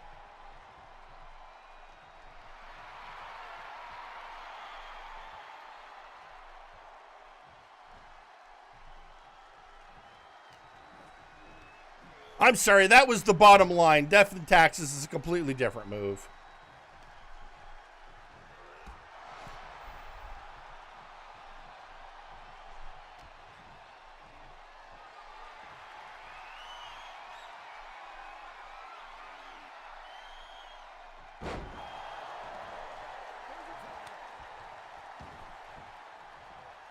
And here comes Washington.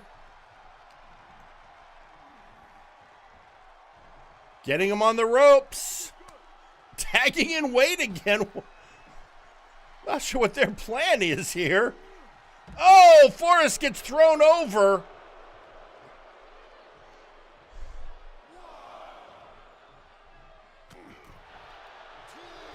Nakano going after Absolute.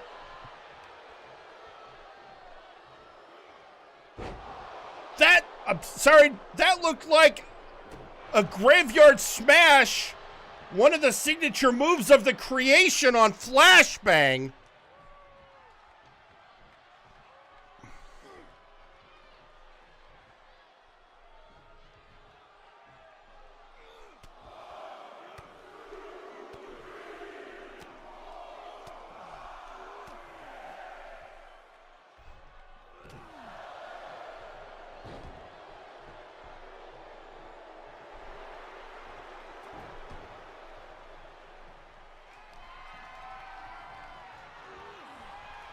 And, oh, Washington flipping him over. Oh, taking him down. The unit's not going quietly into that night.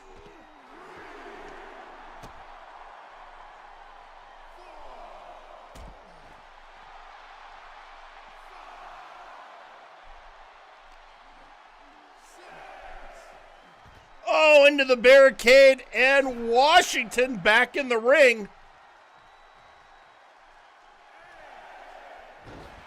Stunner onto Nakano.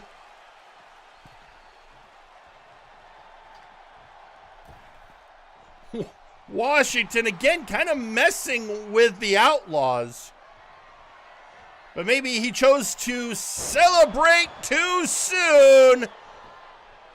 Dead or alive!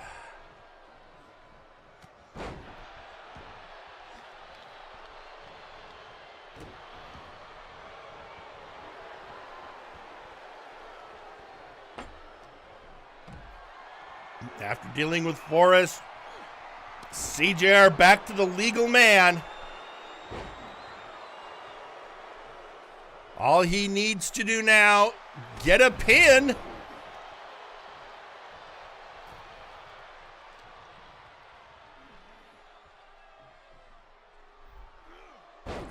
Slamming him down again.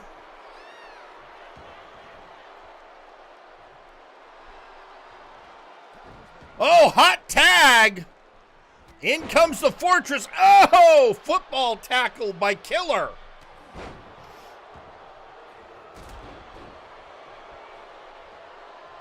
Wisely knowing he needs to keep Forrest grounded now, otherwise he has to face somebody who can match him power for power.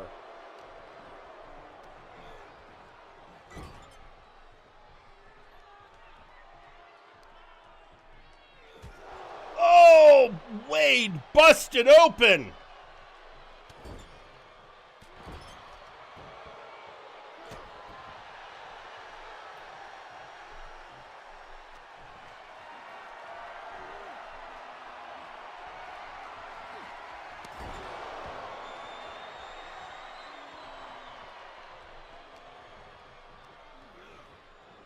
And in the bad part of town, oh! Driving shoulders into the fortress. Now going for that sidewalk slam into the knee.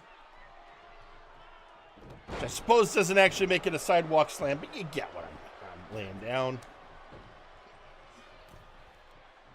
In comes the Crimson Delinquent. Oh! Bringing the big man down. Now going up top.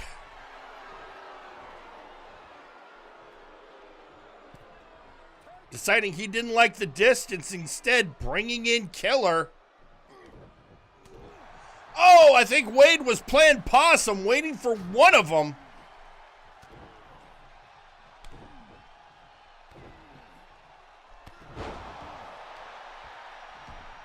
Going for the pin.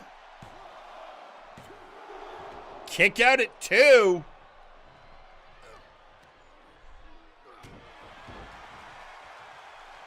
Killer was trying to get the better of Forrest, and in comes Washington.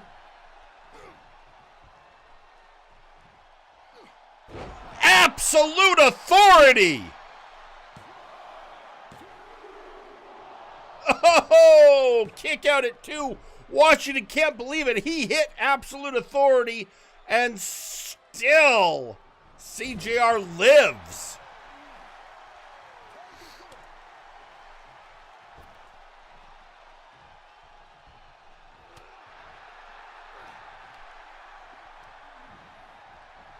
Whipped into the corner. Oh, what a boot.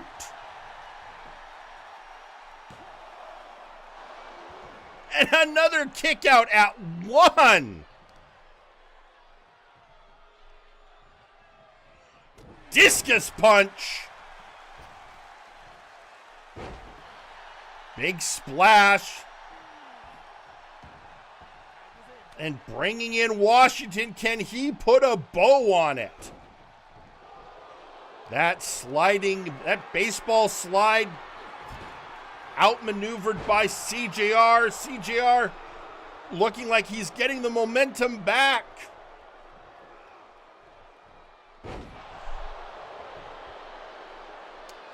And with that big scoop power slam, does absolute Washington have any more in the tank? And now he is knocked outside. And beating the drums of war on Wade.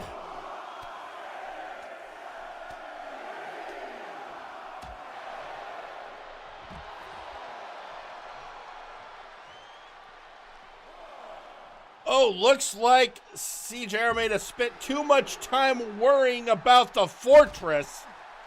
Baseball slide, absolute Washington got his wits about him again, but he really needs to get it in the wing for a win, although as we've seen, a DQ will still move a team forward. All he has to do is beat the Outlaws. But right now, that looks like a tall... Oh, never mind! Absolute authority again!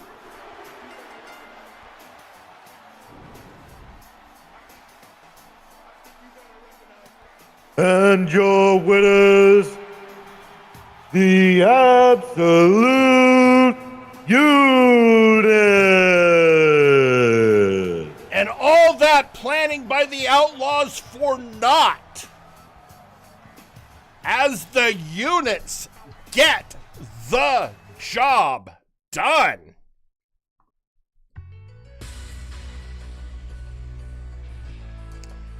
So the Absolute Units will go on to face Los Villanos Ingobernable at Limit Break for the Multiversal Tag Team Championship, one of those teams will walk out as the new champs. And folks, it's been crazy, and while all that's been going on, we've had some things happening on social media. First out, this post from Spectrum saying, so this is an example from the previous event. The brass isn't that bad. They put their foot down at the right time.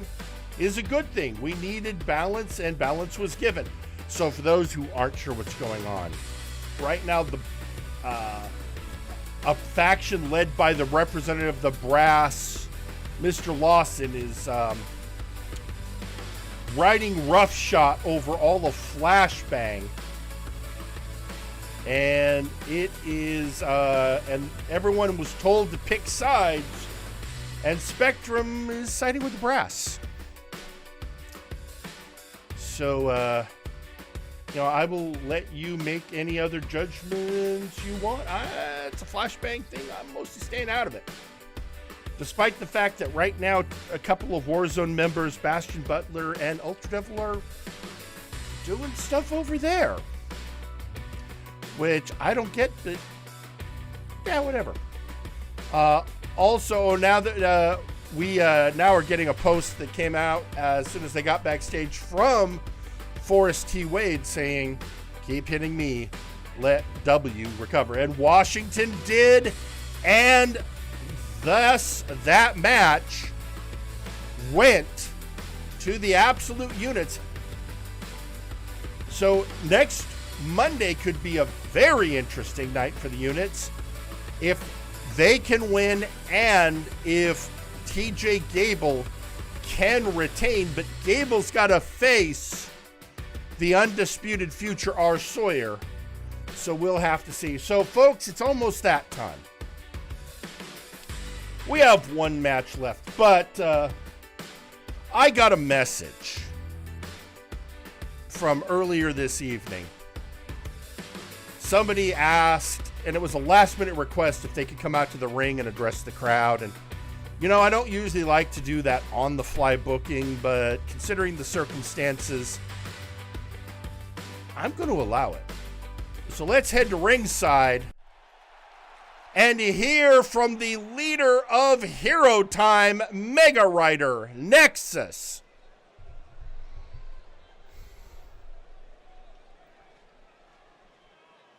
I know what I said earlier tonight, that the sun looks like it's setting on Hero Time, but if I'm going to go out, I'm going to go out in a blaze of glory, shining like the brightest star.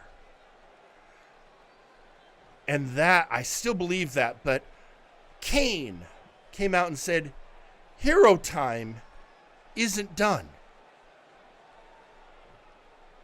And that meant something, because I thought he was going off, and yet he's going to represent us at Limit Break against Nice Ice and Theron Markov. But then I saw what Theron did to Blue Hood, costing the Midnight Riders their shot. And no, I can't. Certain things just can't stand. So I, right here, am calling someone to the ring, but it's not who you think. Blue Hood. Blue Hood, if our past friendship meant anything to you, I need you to come to the ring. Well, it looks like the Hood heard him, and maybe it did. Blue Hood, at one time known as Daverman, Mega Rider Nexus's former partner in Hero Time.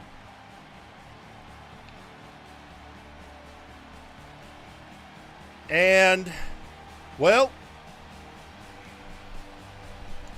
this is going to be interesting. The last couple times these two have met, it hasn't gone great.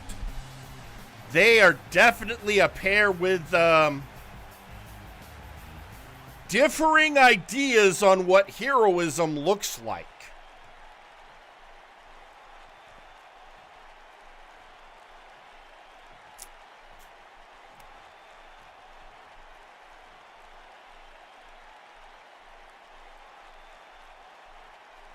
You know, I'm not having the best night now, Mega.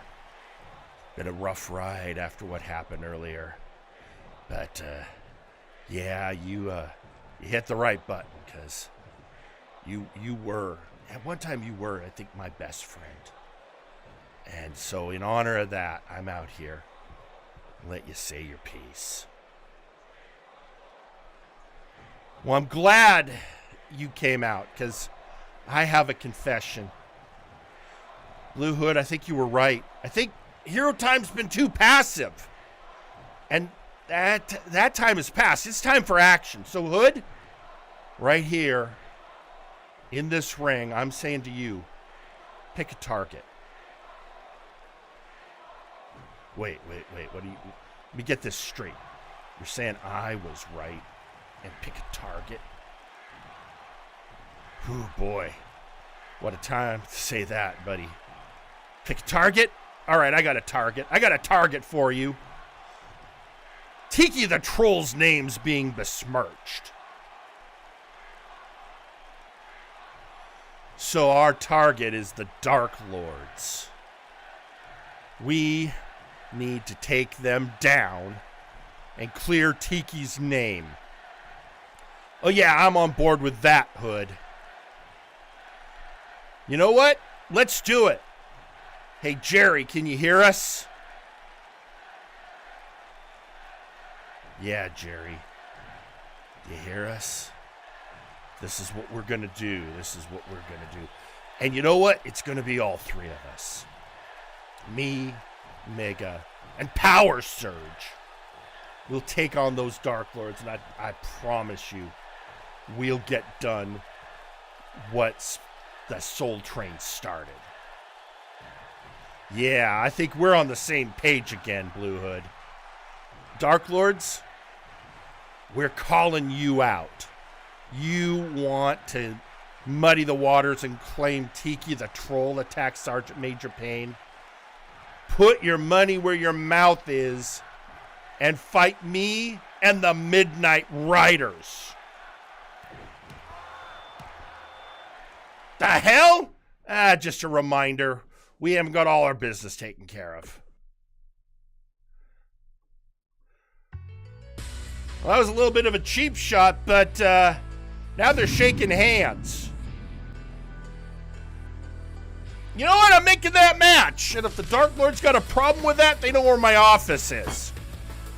Next week at Limit Break, the Dark Lords will face the combined might of Mega Rider Nexus and the Midnight Riders to clear the name of Tiki the Troll. And maybe we can get to the bottom of who actually attacked Sergeant Major Payne.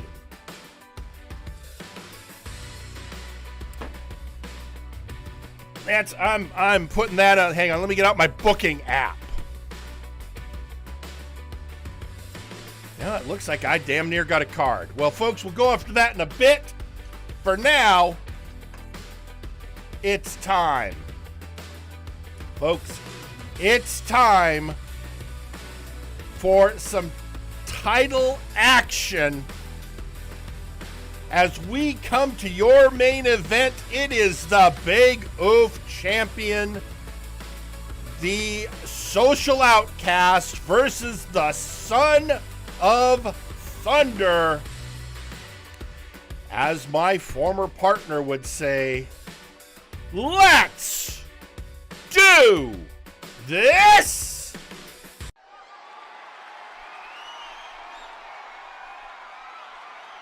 The following match is for the Big Oof Championship and is your main event. Introducing first,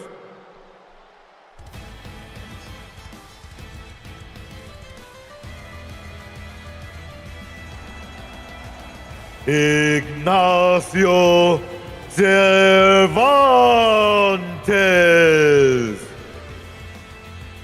There he is, representing Los Villanos Ingobernable, who are going to be finalists in the tag team tournament next week. If he can win the Big Oof and they win the tag championship, they will be the most decorated and, dare I say, most powerful faction in MNW. But you know who else is thinking that?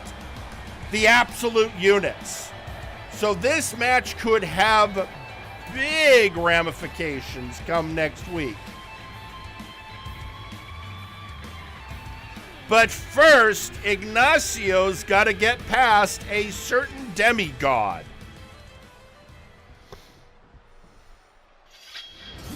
And introducing their opponent, they are the Big Oof champion, Johan Mjoln. Oh, how the mighty have, I don't know if fallen's the word, he is a champion. But ever since Johan has won that belt, he has become a lot meaner. Folks, those who have been around for 6 years in MNW, can you imagine we're at a day where we're cheering Gorm and booing Johan? But that's where we are.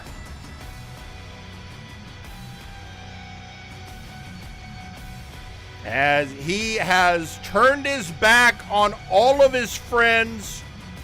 He's not happy with this match because he feels Ignacio is too weak an opponent. He wants somebody worth his time, but the Big Oof is an open challenge belt.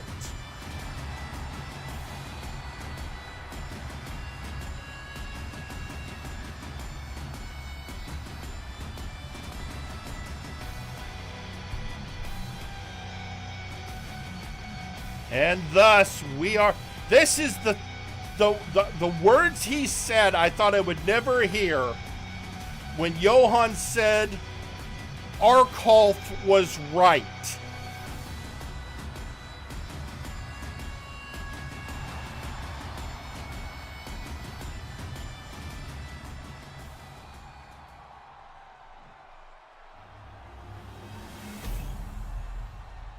And there's what this is all about, the Big Oof.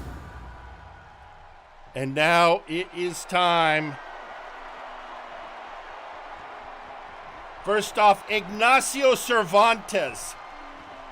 We call him the social outcast, but he has shown to be a diabolical genius in the ring. A master strategist and mind game player versus the powerhouse that is Johan Mjoln, the son of thunder.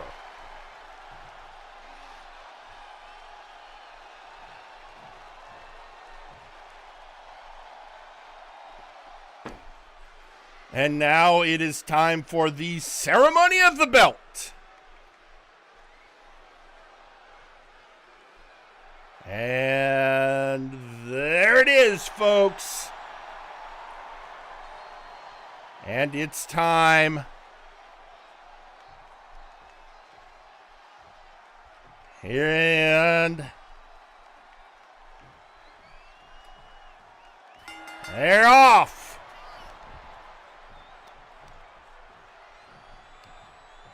And right off the bat, Johan taking the lead. I think, feels he can make short work, but there goes Ignacio again. That cruiser speed, accuracy, and the weirdest ability to get in someone's head. He is a major reason why last year XR Kun had 0 singles wins. Now, of course, XR's having a better year this year, but he also hasn't been fighting Ignacio as much. Oh, what a chop!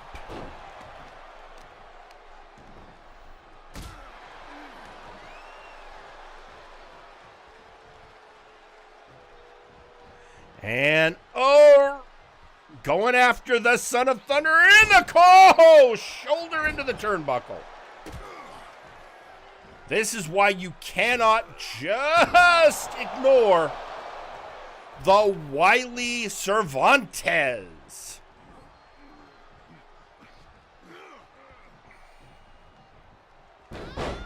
And going around the world, Johan down. Oh! Ignacio managing to bring the demigod down to his level for a bit. Just raining the blows. Anyone who thought Ignacio had no chance in this match right now is getting a showcase of why he might be able to pull off the upset. Oh, but nobody home. Again, called high risk for a reason, folks. And out again. Cervantes playing games, but oh no, folks, this is known as taunt to body. And it is not where you want to get caught. Oh, snake eyes. 2, oh, not even 2. Cervantes wiggled out. But now he is on the receiving end of some monstrous blows.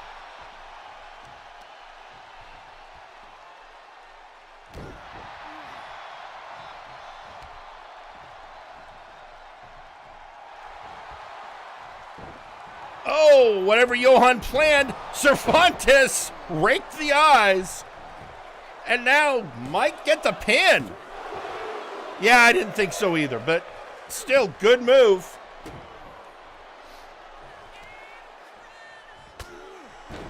Knee to the face.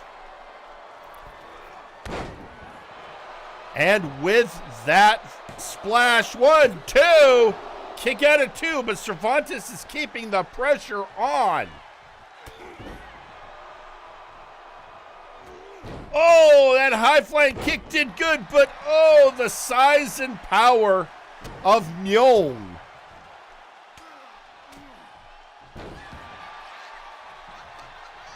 And now the match is slowing down, not where not where Ignacio wants it, certainly where Johan wants it.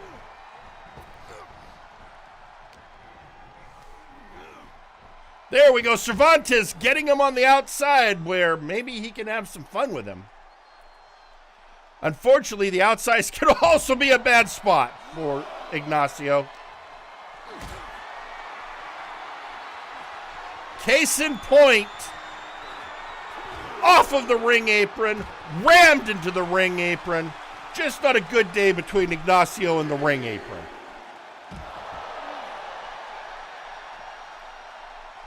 And the lightning, oh, it is not. No, Ignacio's having a bad day. Oh, reversal.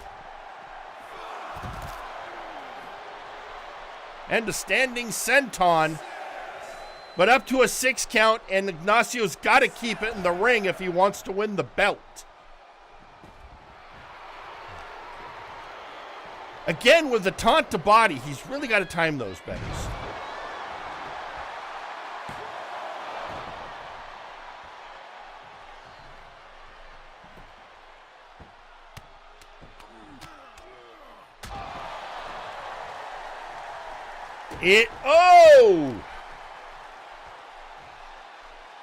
Again, folks, and we know we saw him earlier going blow to blow with Dagrick. But I reminded you, ever think of the day that we would be booing Johan and cheering when we see Gorm? But that's where we are. I cannot wait to see Gorm versus Dagrick next week for the Nexus Titan. And if his proteges, the Absolute Units, can beat Ignacio's team, the Los Villanos Ingobernable, they will be the tag champions. Then we just need TJ Gable to retain against our Sawyer. Can you imagine Gorm and all of the units with gold? pretty much justify everything Gorm's been saying for the last, month or two?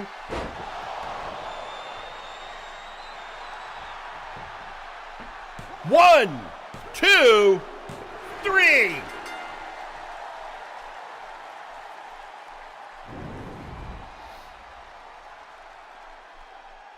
And your winner, and still Big Oof champion, Johan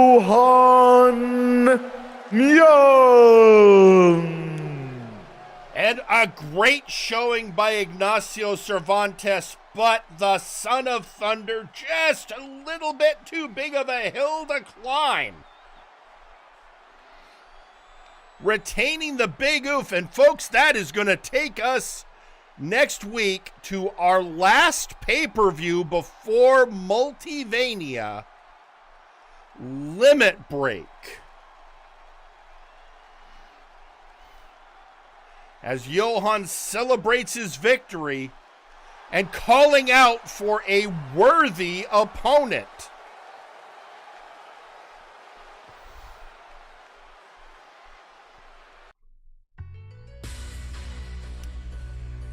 Well, folks, that's it. There's nothing left, but I have finalized the card. I have gotten the blessing of the brass.